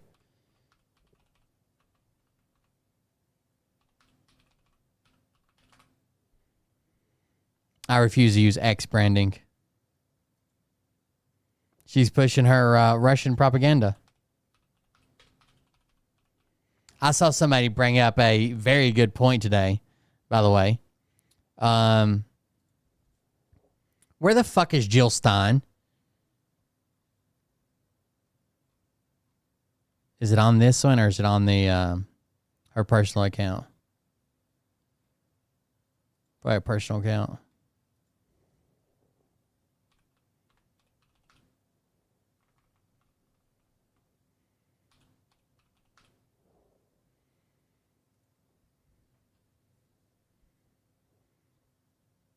Why does she just... I recently visited Hiroshima and stood by an epicenter of a city scarred by a very unimaginable horror caused by a single nuclear bomb dropped in 1945. What I saw, the stories I heard, and the haunting sadness that remains will stay with me forever. 45, 80 years ago. I'll back it up. Hold on.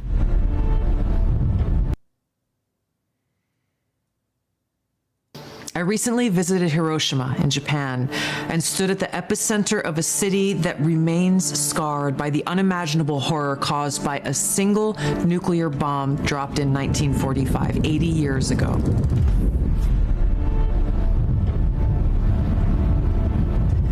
It's hard for me to find the words to express what I saw, the stories that I heard, the haunting sadness that still remains. This is an experience that will stay with me forever. This attack obliterated the city, killed over 300,000 people, many dying instantly while others died from severe burns, injuries, radiation sickness, and cancer that set in the following months and years. Nagasaki suffered the same fate. Homes, schools, families, all gone in a flash. The survivors, the hibakusha, they carried the pain of extreme burns, radiation sickness, and loss for decades. Survivors of this attack were asked to put in paintings and drawings their own memories and how they felt and what they saw, and those paintings and the suffering that they conveyed, the pain and the sense of loss were almost more powerful than the photos themselves. Yet this one bomb that caused so much destruction on Hiroshima was tiny compared to today's nuclear bombs. The bomb that was dropped on Hiroshima had a yield of just 15 kilotons of TNT, whereas today's nuclear warheads range in size from 100 kilotons to over 1 megaton. A single nuclear weapon today could kill millions in just minutes. Just one of these nuclear bombs would vaporize everything at its core: people, buildings, life itself. The shockwave would crush structures miles away, killing and maiming countless people. And then comes the fallout.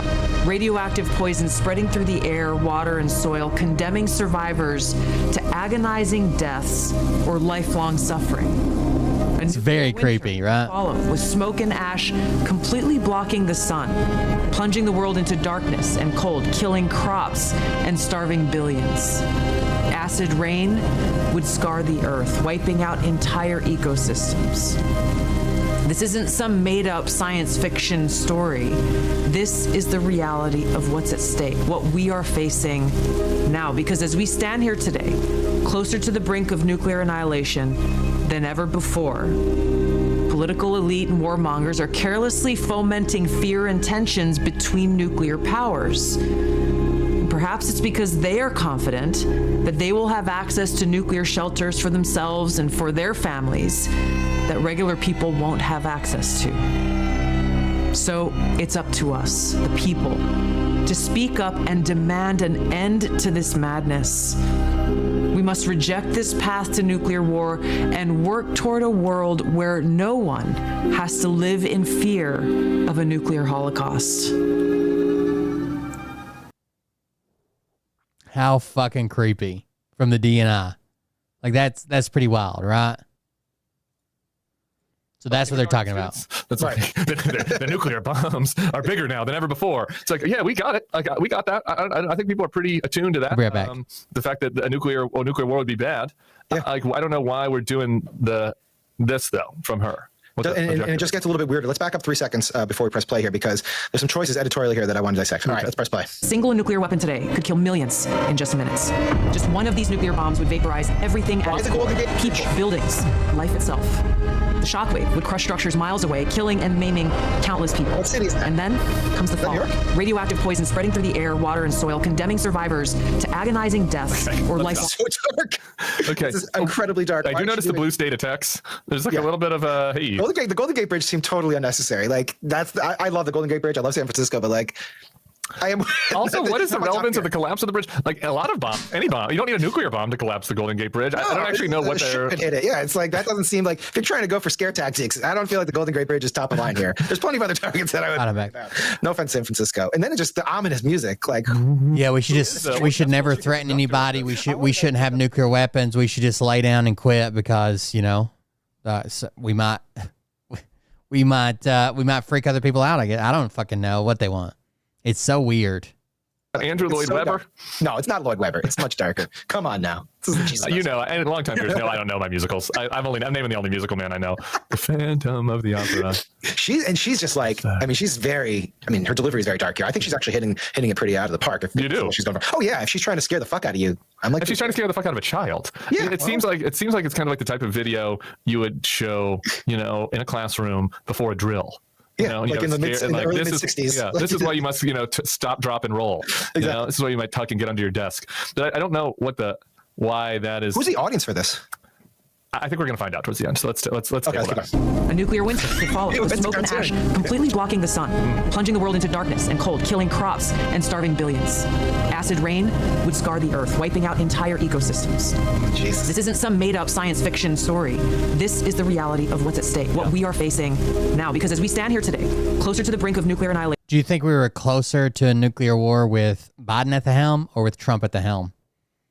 Than ever before. Stop right there. I don't think it's true. Or hell, with Obama or Trump or Biden. Nuclear annihilation than ever before? Ever before? That's bullshit. More close than the Cuban Missile Crisis? Yeah, bullshit. Why? On what? Like over what? And this is what we're going to get to at the end, right? Which is what the subtext of all this is. Well, It's related to the Russia-Ukraine war. But, or the Iran nuclear deal, or something. This is Russia propaganda, is what this is, Sam. Come on, this is all about the Russia-Ukraine war. I do what we're about to find. We're about to demonstrate. I'm about to show you why. I just want to warn the viewers because it's all so weird at this point. But then it takes a turn, a little in like about 20 seconds, maybe a little less. It's going to take the turn into the surreal. I will grant you one thing though on her delivery. She's good. The teleprompter work is good. As somebody that's been in the guest chair at Fox News, gotten some reps. Yeah. The teleprompter work here is. No, she's got the cadence. She's not rushing it. You know, she's staring right at camera. The delivery. She's rushing it. You just don't realize it. I really do. Well, nailed what though? Nailed this. I don't know. The cinema verite vibe. I don't know. What do you? All right, let's press play. I don't think you know what cinema verite is. I don't. Political elite and warmongers are carelessly fomenting fear and tensions between nuclear powers. Perhaps it's because they are confident that they will have access to nuclear shelters for themselves and for their families. Okay, stop. This is where we learn everything right there that we need to know about the video. So let's just go back and actually watch this part one more time. I want to re-listen to that exact 8 seconds one more time. They're all going to Mars. They're carelessly fomenting fear and tensions between nuclear powers. Perhaps it's because they are confident that they will have access to nuclear shelters for themselves and for their families. Okay, so this is all about the Russia-Ukraine war and going after elites. This is fucking deep state QAnon stuff. Like right. She is she is saying that there's this war happening between nuclear powers, and some out there, some in the deep state, some Democrats, some elites want us to fight the other nuclear power, Russia, want us to keep this war going. Because they don't care about whether it escalates into a nuclear all-out, nuclear war, because they will be able to live underground. Isn't this the whole premise of the show Fallout? I not watched it. I think it is. I think that the whole show is premised on this like business tycoons and government officials who can profit from underground civilization if they can just facilitate a nuclear war that annihilates the Earth. Yeah. I think that's it. Of course. The audience is the Trump's turned everything into a TV show. They're in the mega coalition, and it is also, I think, doing a solid for her pals over in Moscow. But it's like, guys, as of course it is. Seeing the real game that's afoot here. Okay, they're saying that they're just trying. What she's always doing is a solid for Moscow. That's what they're really doing. What they're doing is escalating us to this all-out nuclear war, and they don't care about your suffering. They don't care what happens because they have the shelters. They will live in the secret shelters with the lizard people. Yeah, that's what's happening here. Why did they put this video out? Donald Trump will save us. She goes to Hiroshima, right? Why did she go to Hiroshima? Again, it was part of some larger tour she was doing. But she's the director of national intelligence. She's not the Secretary of State. She shouldn't be doing fucking world tours with other leaders. She is the head of the IC. Like the CIA, like they're going after spies and terrorists and shit. That's her job, not doing soft power. So why did she do this? The whole thing. Now I'm going to be a conspiracist. It's so wild. The thing is part of. They're trying to, as they want to pull out of Ukraine, they are trying to recenter the discussion that was very kind of actually in the public dialogue right when Russia invaded Ukraine. This idea that there's this big nuclear threat out there, and that we need to de-escalate and we need peace. We need to let Russia have Ukraine because we don't want this nuclear, annihilation. And I assume that was why she went to Hiroshima at all, because that they wanted to advance this video, this propaganda video, this creepy weird propaganda video was the point of the I think. Just to cut some B-roll? Yeah, and to do an ominous, be scared of the Russia nukes. To just say she's been there. Be scared. Be scared of the Russia nukes. And also, if things don't go well in the Trump administration, I might have a star turn in the future on the X-Files. Now, she's probably one of the elites who would get an underground bunker at this point. You think? Well, she is. Does she know where the bunkers are? You know, she doesn't mention that. You would think that, again, as the director of national intelligence, I don't. Does it give you any pause, Sam? Does it make you think maybe there are these bunkers for the Bilderbergers that she is saying it and she knows? Did she just let slip something that we weren't supposed to know, that there are underground civilizations? Wasn't this part of a Will Sommer false flag that they think there's some? Oh yeah, there is. This is a Tucker Carlson thing. Yeah. Will was going to write about this. That there's like some underground civilization that they're all constructing, and that it's very hush hush. There's a whole constellation of underground bases built by the U.S. government in the United States. Like that fact alone, just the physical infrastructure of it. Because normally talk about what are they doing? It's enormously expensive. It's unbelievable. Deep underground military bases. That's where some of my very first conspiracy content came from, was dumbs. I did a video making fun of the people that believed in dumbs. And like it raises lots of practical questions. How do you ventilate them? What about food and water supply? Where's the energy? Are we using breakthrough energy or where's the energy come from? Right. Maybe there's more here than we know. You think so? Who would be down there, do you think? The Jews. Of course. You said it, not me. Fair enough. All right, can we close this out by playing the last 20 seconds? That regular people won't have access to. So it's up to us, people, to speak up and demand an end to this madness. We must reject this path to nuclear war and work toward a world where no one has to live in fear of a nuclear holocaust. Violins, the fucking strings on this video. And she just stared. That's like the death stare at the end with. I need to know the music selection. I'm going to make it a mission to figure out what it is. All right, I think I've had my fill of this. I'm sufficiently freaked. Thank you for flagging it for me. No. these things are great. This is the one side benefit of the Trump years, that we get these crazy videos that we can digest and make. It is hard to imagine, like going back to like past directors of national intelligence. John Negroponte. Oh, he got a video just like this. You don't remember You that? think so? No. Bob Zeller. All these old dorky white guys. Yeah, hard to imagine. No, definitely. All right, buddy. Thank you for doing this with me. Appreciate it. Appreciate you. Thank you guys for watching. Subscribe to the feed where we do not put ominous music behind our videos, and we don't talk about the nuclear holocaust. Maybe we should. All right, we'll talk to you. All right, I understand there are bigger issues in the world, but I still want to show you guys this. By the way, while we're doing this, if you want to support the show, do that at coldberry.fund. I'd greatly appreciate it. That's how I pay the bills around here, and money is currently pretty tight. So if you want to support the show, go to coldberry.fund. If you don't, I understand. That's cool. I want to show you the shit going on with Ryan Upchurch. He's losing his fucking mind. So we're just going to watch his stories through, okay? We'll have to skip anyone with music, but we're going to try to watch them. Back all the way up. I think they only stay up for 24 hours, right? Again, these are his closest friends. Got to get blocked too, brother. So he canceled his whole tour. And you guys remember the suck-ass Captain Kurt Reacts? Listen. Bye, click. Captain Kurt, you got to get blocked too, brother. Goodbye, click. Captain Kurt, one of his biggest suck-asses. Now he's making fun of his friend Deerdorf. Oh, okay, so I get what the whole pinned picture is now. I found out why they all have pinned pictures of me. A musician from Tennessee who has kind of made his name. He dove into... When I used to like his work ethic and shit like that, right? And he made it without a record label. I thought that was a good story. He's a poor person from Tennessee like me, and he made it, right? So I used to share stuff like that.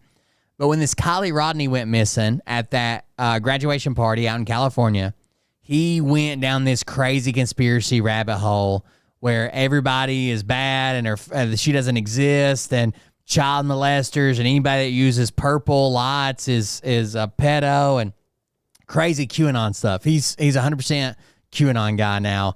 He won't call it that, but he does that plus more. But he's Ryan Upchurch. He's a famous musician. Listen to this one. He thinks that the pinned photos are the way that people communicate secretly about him on their profiles. So the photo they put up in pin is how they secretly communicate about him and trying to have him killed. He thinks that you guys know who Jelly Roll is. Huge musician right now.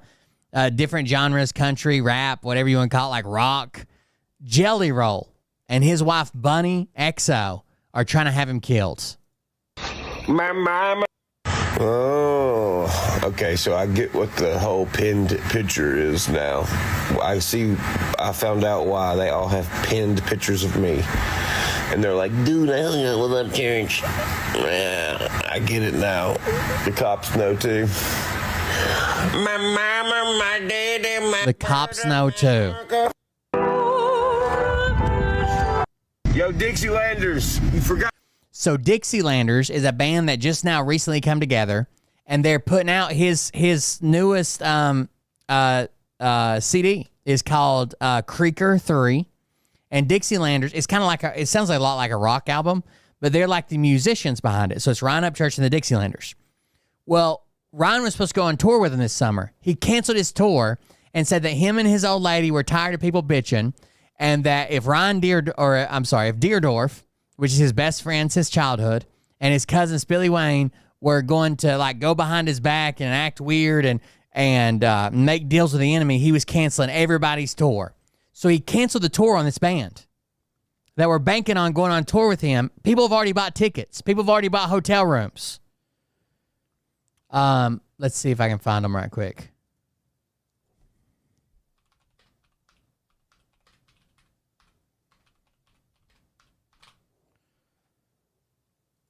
They had to put this statement out. If it'll load.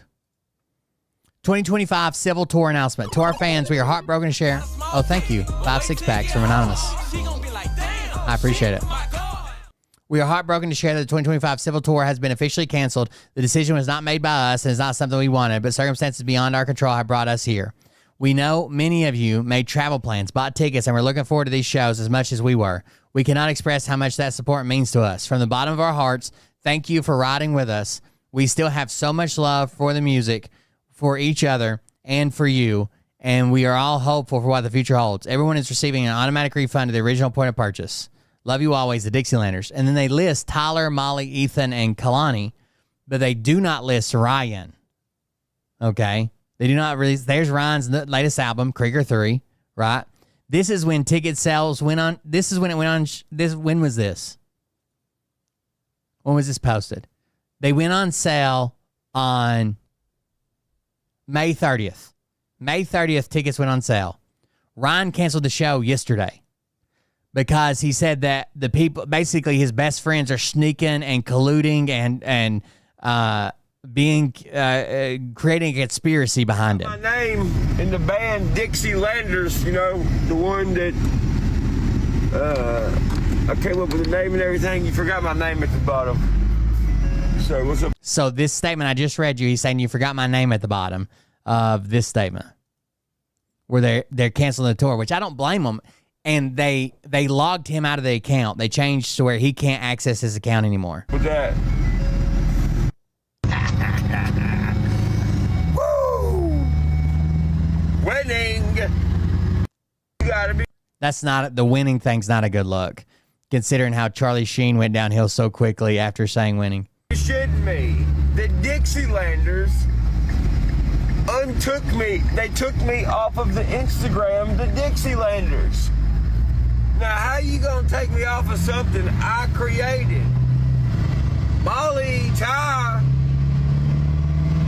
what's going on, player? I'm not saying Ethan. I like Ethan. But Molly and Ty, what's going on, player? I think he thinks that these people are trying to make, he claims in one of these videos, they're trying to make him so paranoid to check him into like a mental health facility. But I know at one time somebody approached him with this place that's real quiet, that won't like, you know, leak all your information, like celebrities go to in Chicago, that they had a place as mental health evaluation and substance abuse recovery that they were trying to get him into quietly.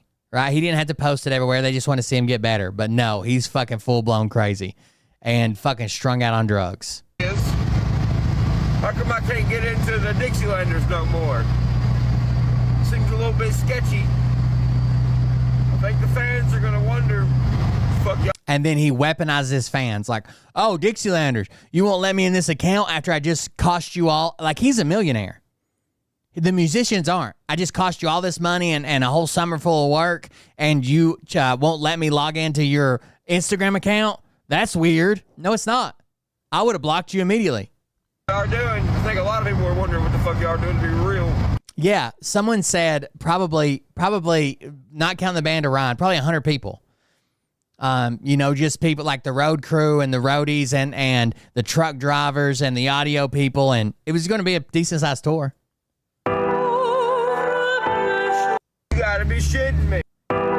Well, I guess if I have to pull Krieger 3 down. Now he's talking about pulling the album that they're on, Krieger 3, the one I just told you about, as well. What a shame. What a shame. Y'all people are fucking everything up for the fans, and you're doing it on purpose. It's obvious. Oh man, they not gonna be happy with y'all. Y'all are just wasting so much unnecessary time. And the thing is it ain't nothing to me. I work 10 times faster than anybody. But y'all are ruining the fuck. He even ostracized his parents, right? And last year about this time, he was like, he said his mom stole millions of dollars from him. His dad was a piece of shit. He's got a tattoo that says "Mama never tried." And apparently him and his mom have made up now.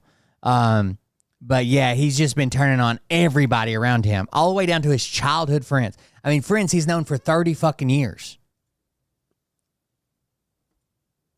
Out of y'all's possible music careers. And that's all. You're ending your careers. Dixielanders, I need y'all to answer. When y'all text me, say something. Molly, you've been having a bunch of meetings with Deradorf. That ain't looking too good. Ty? And he's going to be fine either way, right? He owns a ton of property, a ton of vehicles, ton of assets, millions of dollars. His CDs still sell. His YouTube still makes money, all that shit. But these were just, these are their, it seemed like a lot of them, their first big, like, gig with the musicians. You in there crying, saying, what's up with the hostility, man? While you're in videos going, with your jaw back and forth. I need y'all to answer a question. Answer it, motherfuckers. I ain't playing with you motherfuckers.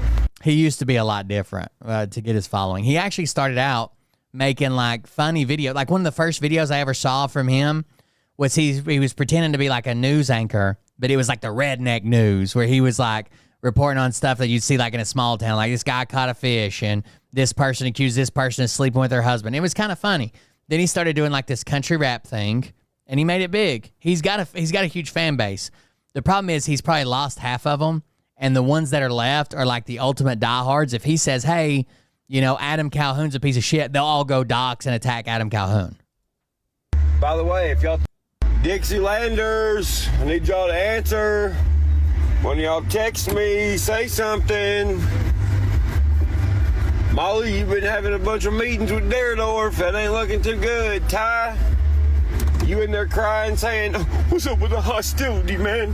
While you're in videos going, with your jaw back and forth. I need y'all to answer a question. Answer it, motherfuckers.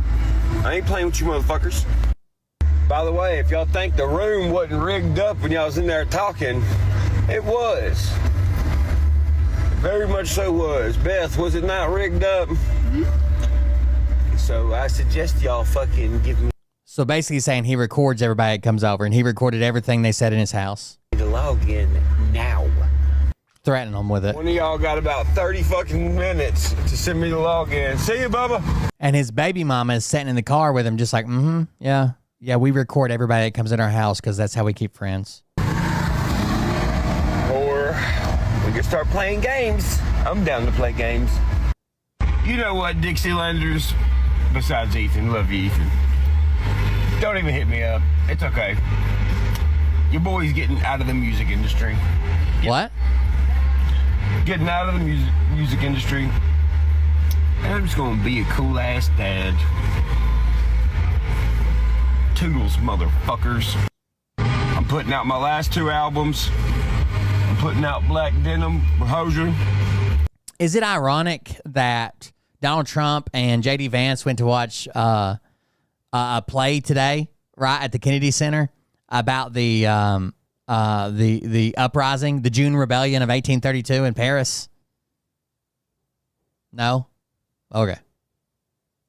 I'm gonna put out my last country album, and your boy is retiring. Because the fucking music industry is too much GD stress. Jelly Roll, like you can have issues with Jelly Roll. It's probably better just to keep that on the back burner. Just tell him personally, like I don't fuck with you, right? But to come out and make videos like he's trying to destroy you or his wife's trying to have you killed and shit like that while you're jawing, like fucking clenching your teeth and shit, looking like you're a goddamn meth head, probably not the move. Les Mis, yes. Beat the game. Gotten as far as anybody ever has gotten before. Dealt with Les Miserables. Dealt with. And Miserable. Les Miserable. And everyone who fucked me over. Les Miserables. Well, you're not going down in history. And you don't. I'm going down in history. No one else is. Everybody that fucked me over is not. He's got fucking BPD or something. Deserve to, so. If you see any more shows for me, well, it'll be Listen to this one. Cheatham County, and I'll be doing it with the Cheatham County Sheriff Department, baby. By the way, he supports the QAnon cop guy, and apparently he has these group of people that come and hang out with him, and they all claim that they used to be feds, right? They used to work with the federal government, and that when they used to work with the federal government, they all know this insider thing where they can track people and find people. Like he's got a guy that says he can run anybody's license plate and figure out who they are. Another guy that runs people's phone numbers. Another guy that uses Google Maps to find people. Like, they're all just crazy conspiracy nuts that hang out with him and do meth, I guess. And if he does any more shows, it's going to be with his local sheriff's department. That's a weird group to tour with, but okay. Goodbye.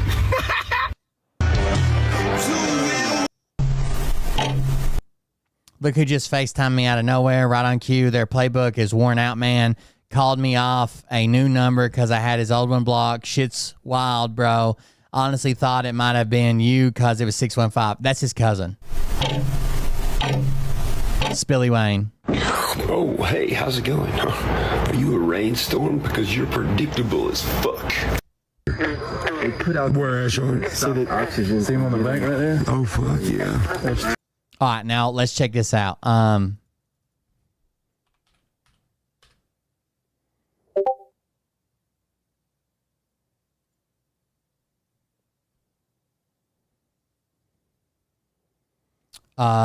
Let's see. Somebody's got some of his earlier shit. I guarantee it. Yeah, let's go here. So from like earlier today, let's grab some of his videos.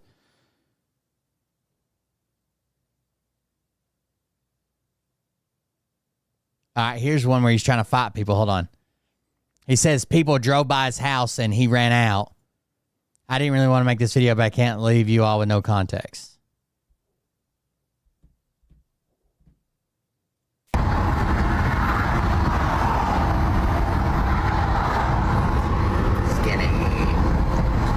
Man, life is so effing horrible, man. Fucking shit, dog. Everything is... I think if you actually pronounce it right, it would be Les Miserables. Something like that. I don't know. I'm not French. Everything is so horrible and bad. He doing schizophrenicisms. Fucking motherfuckers. Something wrong with y'all, you know that? So these are just from his Instagram stories, so they don't always go in order or in context. I'll do music again and go on tour again when all these certain individuals either start acting normal again or I get a new team of people that act normal. Simple as that. If my family isn't happy or satisfied, then I shut everything down, period. I'm the boss of this train, and that's all there is to it, period. If certain people don't like it, get your own fucking train. We stay solid and we keep it traditional American style over here. And if you ain't with that, then you ain't my kind of people. Like, I wouldn't be agreeing with Ryan right now anyways, especially like him like cheering on us in Nashville and shit like that. But like, he's turned on everybody. Everybody. There's nobody left now. Not his parents, not his family, not his best friend from fucking elementary school, not any musician he's ever, like he's turned on everybody. And they all seem to be trying to help him. All right, so this one says, on site my ass, motherfucker. Ah, ha, ha, ha, right? So he was calling some out. Then he texts his friend. I got to mute it because of music. So then he texts his friend Deerdorf, is the friend since elementary school, right? Grew up together. And it says, your boy got punked out. You want to be next? You can pull up too. Now, why this is so weird is Deerdorf has always been known about the guy that fights for Ryan. Ryan, every time somebody wants to fight him or get in a tiff with him or whatever, he always says he's got asthma, he can't fight, you know, he might die, blah, blah, blah, blah, blah. And Deerdorf has literally fought this guy's battles for him. Literally. Not figuratively, has literally thrown a fist for this guy in place of him. And now he's calling him out saying, you can come get it too. All right, so listen to this series of events. You mean to tell me Jelly Roll and Struggle come to my house early in the morning and just so happened Bill Jelly Roll and Struggle come to his house and Daryl were there to stop them and was like, no, you can't come over here right now. You have to leave and make an appointment and come back. So they're like, oh, okay, we'll leave. And Ryan talks about like being out in the streets and like fucking with everybody and anybody can get it. Just come try me, all that shit, right? But he also lives in a gated ranch with full-time security. And then come back. So I wake up and then hear about this. And then Durof's like, yeah, you want him to come back? And then I'm like, well, what the fuck they want? He's like, I don't know. So I'm like, yeah, sure, whatever. Tell them to come back. So when they come back over, it's Jelly Roll, Struggle, and Adam Calhoun. Adam Calhoun randomly popped up. I said, how the fuck did you get here so fast? He said, oh, dude, I got on a plane. You got on a plane and got here in like an hour? I don't think so. Remember, Adam wasn't a part of this first story I heard when I woke up. I just heard Jelly Roll and Struggle. Adam just so happened to pop up out of nowhere. So during the time they're at my house, a few things happened. Well, one, I said, well, how the fuck did you get my address? Adam said, Deerdorf. And Deerdorf and Adam had it back and forth like, no, I didn't. Yeah, you did. No, I didn't. Yeah, you did. Another thing that was... Deerdorf is, if you don't, I know a lot of people don't follow this. We haven't covered it in a while. Deerdorf's his childhood best friend. Brought up during this was... Until yesterday, apparently. We're all talking about his woman could get people fucking whacked, dog, blah, blah, blah, blah, blah. Well, that's fucking weird. Because after this situation of them coming to my house a few months later, Deerdorf was like, yeah, I went and met with Bunny. I'm like, for what? He said, for just business. So where'd you meet her at? Parking garage. Then out of nowhere, Deerdorf's like, yeah, man, you better stop talking about true crime. Like, somebody might get mad and they might want to kill you. Like, somebody might come to your house and kill you. So at the time, Ryan was doing these crazy fucking outlandish conspiracy theories, calling people pedos, telling people that their dead daughter didn't exist, saying he solved the crime, blaming people for killing people and pedo rings and shit. So Deerdorf's like, man, you gotta watch what you say on the internet. Sometimes some people might show up and fucking actually come here with intent to kill you, which is true, right? You could be swatted, somebody show up with a gun, especially if you're in the weird communities of people who are already unstable. Like, I don't think that's crazy. I think that's probably Deerdorf trying to look out for him. Like, hey, I don't know if true crime's your thing. You got a good music career. Why don't you do that? You know, it might not be hard to get to your house and kill you. Okay, relax, bud. You just met in a parking garage with a lady dating Jelly Roll. And Jelly Roll said she can get people whacked. And you're saying, somebody will kill you. Well, goddamn, it does look very suspicious, especially with someone who works at the sheriff's department saying, hey, have you heard about this hit on you? And I'm like, what? No. She's like, so some lady who works at the sheriff's department allegedly called him and said, there's a hit on you, Ryan Upchurch. Have you heard about this? Well, Is that how the sheriff's department works? What was it Jelly Roll said inside my house when all that happened and they came over and was like, man, Bubba, you're worth a lot of money. What else did you say, Jelly? You said, brother, if you roll with us, I can keep these people off of you. What people are you referring to, Jelly? I do think Jelly Roll probably said that. Like, hey, if we're all working together, I can keep a lot of these people that are coming after you, that are nipping at you, that are they're going to be less likely to come after you. I think a lot of people would like to know. Running their mouth, not trying to kill him, obviously. Deerdorf, when you say these people are going to come kill you, tell me, who are these people that you know about and Jelly knows about? I'm just curious. You see, they try to tell you all this stuff to make you seem paranoid, right? But when you lay it out like that and you're not paranoid at all and don't give a fuck, it sounds pretty suspicious, doesn't it? It does.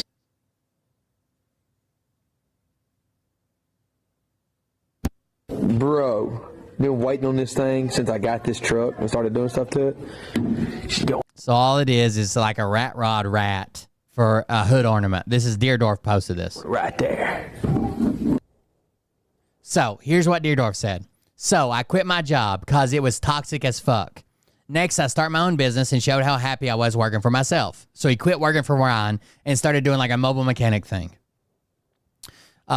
Showed how happy I was working for myself. Didn't even post I quit the other one because I didn't want to make a scene. And then now I've apparently done all these wild, outlandish things, laugh out loud, that I've never done. What's so sad about society, a obvious nutcase, talking about Ryan, can say something and for some reason it's magically true when really all I did was quit my job. Interesting.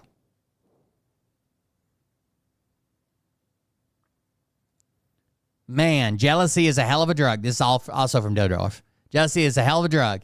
Can't ever see anyone else happy with everything a motherfucker had going, and still unhappy and petty. So sad, but it's life, I guess. At the end of the day, you got to say bye-bye.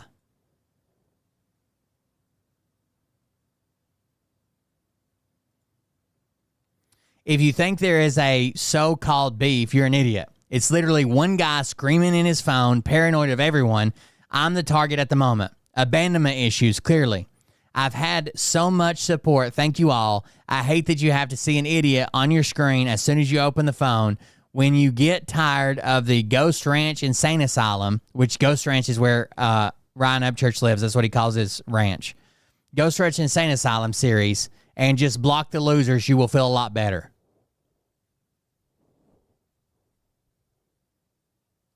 Bro, that's a hell of an idea. New merch, I Escaped Ghost Ranch Insane Asylum.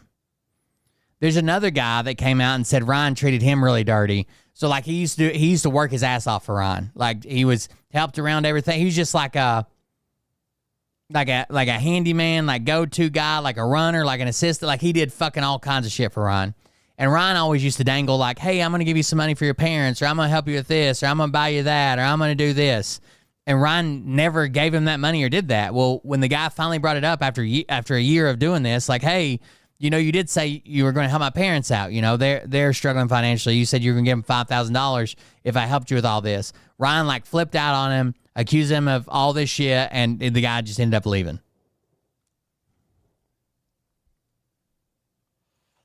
And you know, the saddest fucking thing about all this, my homies that are absolutely amazing at what they do are out of jobs because of this idiot and take zero accountability. And he has zero fucking care. The band, the manager, the stage manager, the sound engineer, the truck driver, the producer, the track guy, these folks work so hard to get ready for a tour and yet cause one fucking baby talking temper tantrum, throwing motherfucker that thinks he's the center of the fucking world.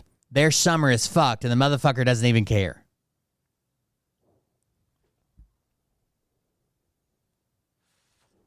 Oh, am I getting fucking mad now? Oh, yeah, but not from the lies that this stupid fat fuck is saying. I'm fucking pissed for my motherfucking friends.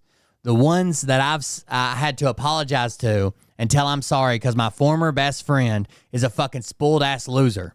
At the end of the day, we win, and you know why? We get to live our fucking life without you. Again, this is his childhood best friend up until a few days ago, talking about Ryan Upchurch.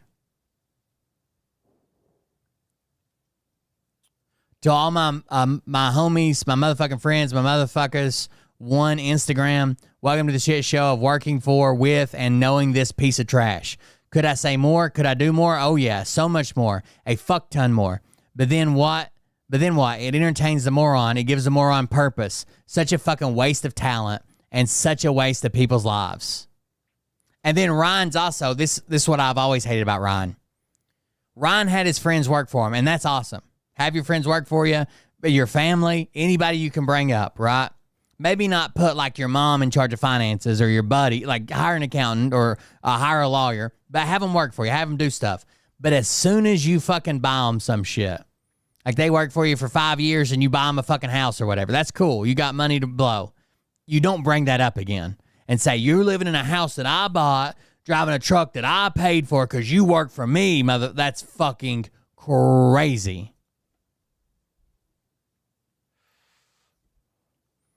I wish everyone that knows this motherfucker would say something. I wish every motherfucker that's ever worked for, with, or has been hired to do a job for this motherfucker would say something. But guess what?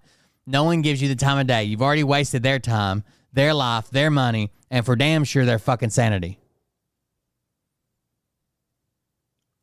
Go to sleep, bitch. Maybe you'll wake up better tomorrow. But guess what? You'll still wake up a petty, tantrum-throwing toddler with mommy and daddy issues. Then this is important. Oh, wait. Hell, none of that will ever happen. You actually got to go to sleep first. Again, Ryan and his fucking Adderall or whatever the fuck he's doing got him staying awake for days at a time, doing live streams at like 3 o'clock in the morning, claiming that he can control the electricity with his mind.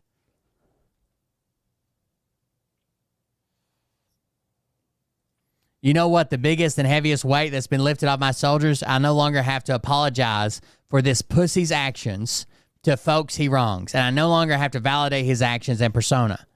Because you a fake-ass dude, and I'm the same motherfucking dude.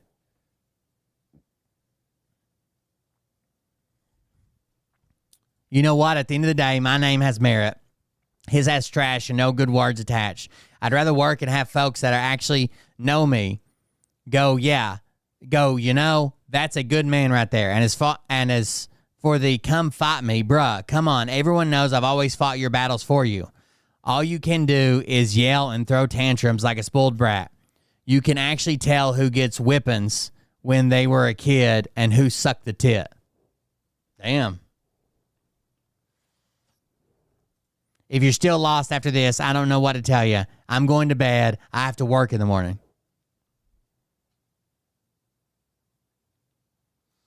Also, just to let whoever know that sent me a photo of my driveway, that's cool. Pull up. I'll cut your fucking car in half with you in it. My family lives here, and I'll do what I gotta do. This is the only warning anyone is getting.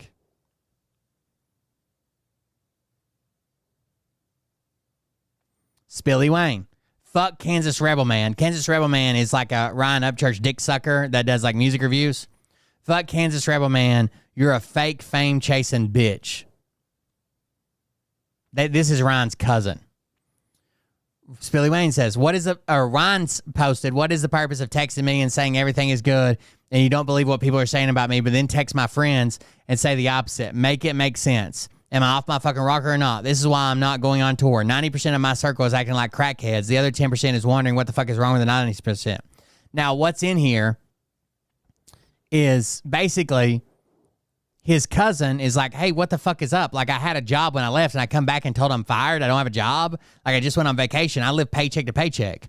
And Ryan's like, well, oh shit, you want me to send you some cash? He's like, hell, it would help until I sell some stuff or get a new job or something. Like, I just got fired while I was on vacation. I didn't even do anything. I just come home and was fired. But Ryan's trying to make it out like people always begging me for money kind of deal.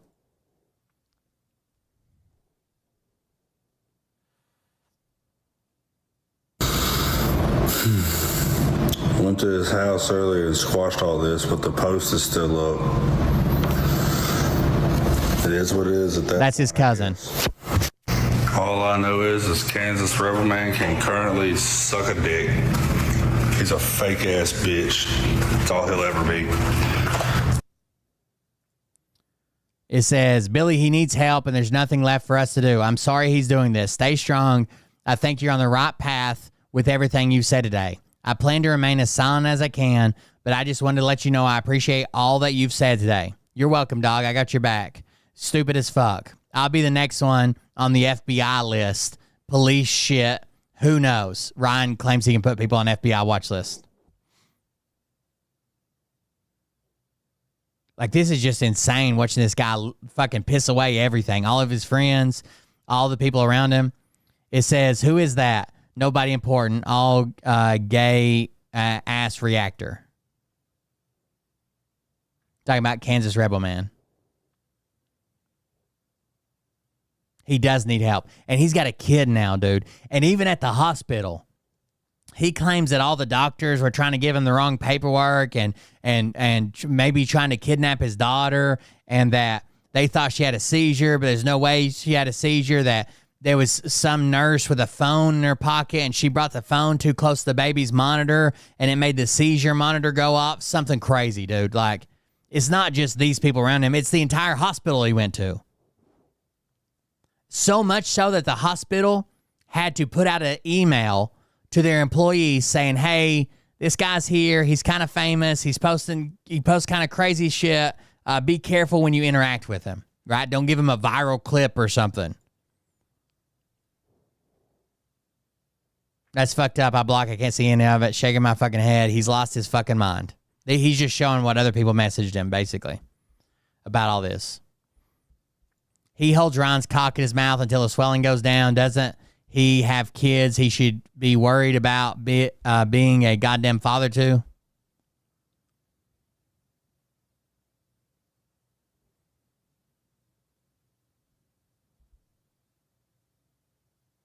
And that's Kansas Rebel Man. Here's the stupid motherfucker that would choke on Ryan's nuts any time of day.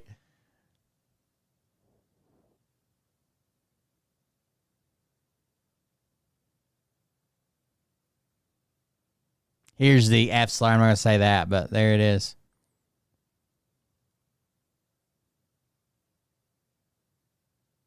All right, that was my last message about the drama and shit. And I'm not going to post any more of it. If anything is posted about me, I personally don't give a rat's ass. People got a problem with me, we'll see me in public. Squash that shit. Imagine going to have your first child at a hospital, and the hospital has to send out an email telling people how crazy you are and to be super careful when interacting with you. Like, that's crazy. Fuck, I'm over it. I'm done. The baby lives with him and his girlfriend, yeah.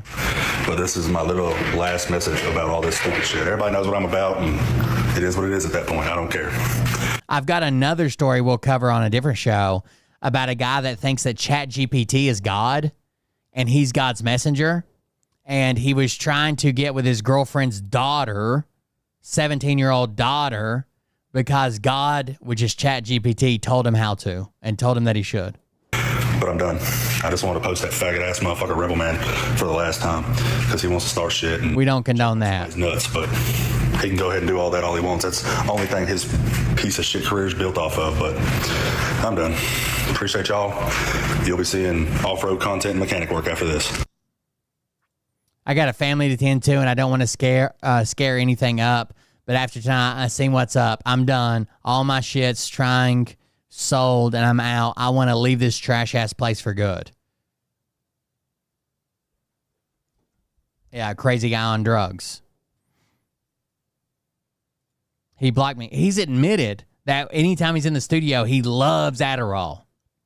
He loves taking Adderall in the studio. You think that doesn't ever bleed over? He blocked me. They all blocking me. Fuck them. They're going to see one day and come crawling back to all of us that he done dirty and try apologizing. They just got to get his dick out of their mouths first, shaking my fucking head. They only care about Ryan's attention, not his well-being or his mental state. It's fucked up. Nobody that makes content around Ryan wants to see him get help. This is genius content. All right, so let's see if we can get the first one where he cancels the tour. That's the only other one I want to show you. I ain't fooling nobody. Period. You're not fooling anybody. Like $1, but you're not. Okay? Well, it seems some people just aren't getting the picture, so I'm going to throw your name out here again, Deerdorf. You see, you cannot be on my team and then go eat dinner with the enemy. What do I mean by that? Well, Deerdorf wants to go have secret meetings with Jelly's wife, Bunny. That's from Deerdorf's mouth to me. And I'm like, well, what'd you go meet her for? He's like, oh, nothing, business. And I'm like, business, huh? Business with the enemy. Okay, weird. Just the fact that he has enemies is weird.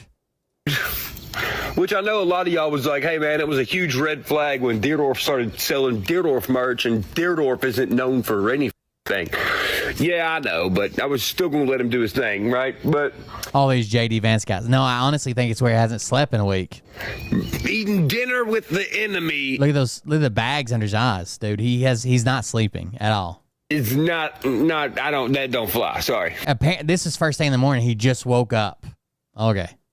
Yeah, I never said nothing. I was going to let it play out. Well, look, it's looking exactly how I thought it would. Oh, Dingledorf. Robert Endorphin.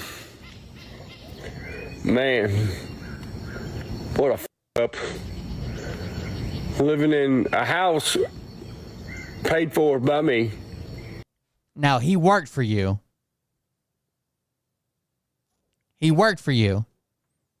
And as part of working for you, you bought him that. You don't bring it up now, you piece of shit, right? With vehicles paid for by me. And you're eating with the enemy. Damn, you're a horrible friend. I wouldn't even call you a friend, but if that's what you're going to call yourself, you're the worst friend of all time, you piece of shit. Take your old lady on a Harley ride. Well, everybody that's a piece of shit is gone out of the camp. Now it's time to build me another camp of people to go do tour with. Preferably ones who... By the way, he just did a video the other night that he thinks that he can't keep security guards, right? Because he thinks they're all out to get him. So a brand new guy came in as a security guard. Ryan calls the cops. The cops show up, and Ryan wants to tell the cops something. He doesn't say what. And this guy, the brand new security guard, walks by a security camera and it goes off, right? The security camera goes off. Well, he's been having trouble with the security cameras cutting out, and he's been calling this company saying you need to fix them. So then Ryan thinks, oh, this new guy was on this security camera, and it went off when he walked by. The guy must be jamming it somehow. He's fired. The guy worked one fucking night as a security guard. One night. And Ryan thinks he's jamming his security cameras. Even though, for weeks, he's been having his security cameras cut in and out. Don't go have secret business meetings with people I don't like and ones who don't sell merch for no damn reason, okay? All right, goodbye. And for those of you that are like, bro, what are you, schizophrenic? No, I'm realistic. A schizophrenic will be scared of a motherfucker. I'm not scared of nobody, and they know the fuck I ain't. Leave it to a schizophrenic to tell you they're not. What'd you say? Somebody gonna kill you. It ain't gonna be you. You know, me and my old lady are real tired of hearing everybody's... Here it is. Wah, he hurt my... We're so sick of hearing it. You want me to show you how to really make some motherfuckers mad at some mother... Watch this. Ready? Tour is canceled. After his fans already bought tickets and hotel rooms and travel and probably asked off work, all kinds of shit. Tour's canceled. Good luck to everybody crying, because you're going to definitely be crying now. Why are you acting so weird? You don't think it ain't noticeable? It is noticeable. You acting strange as and Ryan's just the same fucking drug-addled piece of shit he's always been. You all are acting weird. Everyone can see it. Ranting for 3 hours, walking around, not looking at the camera. Fucking... And it's blatantly obvious. Rabbit. Ain't nobody scared of you. Well, that's all I got to say. I don't have to be on here for 3 hours. That's it right there. Woo-doo. Now, if you'll excuse me, I'm gonna go eat some mint chocolate chip ice cream. We just went and got ice cream. Beth done dropped hers out of it. That's his baby mama. Oh my gosh. All right, so listen to this series of events. All right, anyways, that's all it. Ryan's losing his goddamn mind.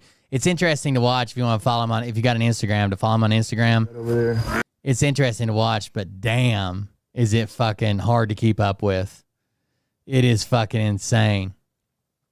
This is the video, or this is the thing I was talking about. It says, can you cash at me? I can pay you back once I get a job. I'll have a job on Monday. I'm not even mad about everything. I went on live, and everyone asked me why I was fired. I told them I didn't know, but it doesn't matter to me. I just want you to know I don't care about any of that. A normal 9 to 5 is okay with me. Don't worry about what others say. I still feel the same way about you, and that doesn't change anything. Get this tour going and do what you normally do. This is his cousin being nice to him after he was fired by surprise. Okay? Then his cousin's texting somebody else, says, I'm doing good, man. I just want to let you know, and don't say anything to Ryan, but he's off his rocker bad. I know you support him all the time, but he's lost his shit. That number he posted was my best friend's, and that wasn't cool. So Ryan doxed somebody's phone number and said that they had location privileges on, and he didn't know who it was, and it must have been somebody tracking him on his iPhone. But anyways, he says that number he posted was my best friend's, and that wasn't cool. Now he's got to change his number. Holler at me tomorrow. So whoever his cousin texts this to, trying to be ahead of this, saying, hey, I got fired. I'm just letting you know he's kind of crazy right now. You know, keep your distance. So obviously sent that to Ryan, and then Ryan got mad about it. Imagine going on vacation with a dream job working for your cousin who's a big musician, and somehow you get fired on vacation. You haven't even been there. You got fired on vacation. All right, guys. Thank you guys for joining us. Ryan's losing his fucking mind. It's kind of interesting if you want to check it out. Please consider supporting the show. Money is tight right now. I'm hoping to change that, hopefully, with my next VA stuff and whatever. We'll see what happens. Thank you guys for joining us. Thank you for being here. Thanks for hanging out with me. Coldbeer.fund. If you want to support the show, there's tons of ways to support. We greatly appreciate it. I'll see everybody on the next one. Have a good night. Love you. See you. Bye. Glad to be back. Hopefully I stay healthy and can keep doing shows. That's how I pay the bills. Thank you, guys. But I can tell you this about if this douchebag happens to see this particular show, you don't have the forking balls to call out the people on this planet by name and tell them exactly who they are and tell them the rest of the world who they are. You don't have the forking balls. You don't have the balls. Okay, Scott. Here we go, I think I started some shit. This Trump got booed at the Kennedy Center. Here we go, I think I started some shit. Piss him off, it's about to get lit. Get the place in them beds, you know that stage is set. You better buckle up, cause you ain't seen none yet. And they say that I'm a lunatic. Well, listen, bitch, I came equipped with a quick wit and a 6th sense for the stupid shit. Where my true believer? Y'all need Jesus. Praise the Lord, head to the extreme. Is that old? Oh, that is rough.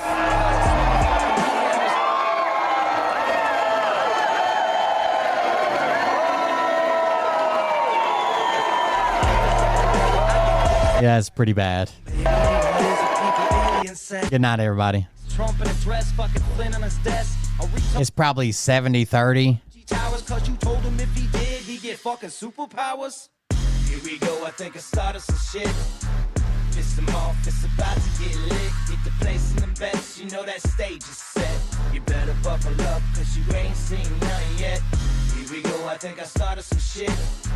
Piss him off, it's about to get lit. Get the place in them beds, you know that stage is set. You better buckle up, cause you ain't seen none yet. I used to find clues too when I was high on shrooms. I found myself a tunnel that led to Jason Q's bedroom. Open his closet, I found some of his meat rockets. I strapped it to my shoes and then I flew through the roof. I found myself in orbit strapped to an F-16. High on amphetamine, with Trump in between. Put on a light coat of baby oil and saluted the troops. He tapped me on the shoulder and said, "This is gonna be it." Whoa, wait. Stop. What? I'll get my files. Wait, what are you doing? Stop. Hold on. Fucking stop. Dude, come on. Seriously. My mom's an alcoholic. Oh, give me a... Oh, my God. Have a good night, guys. Hope I feel good tomorrow, too. I'll try. Have a good one. Get the place in the bed.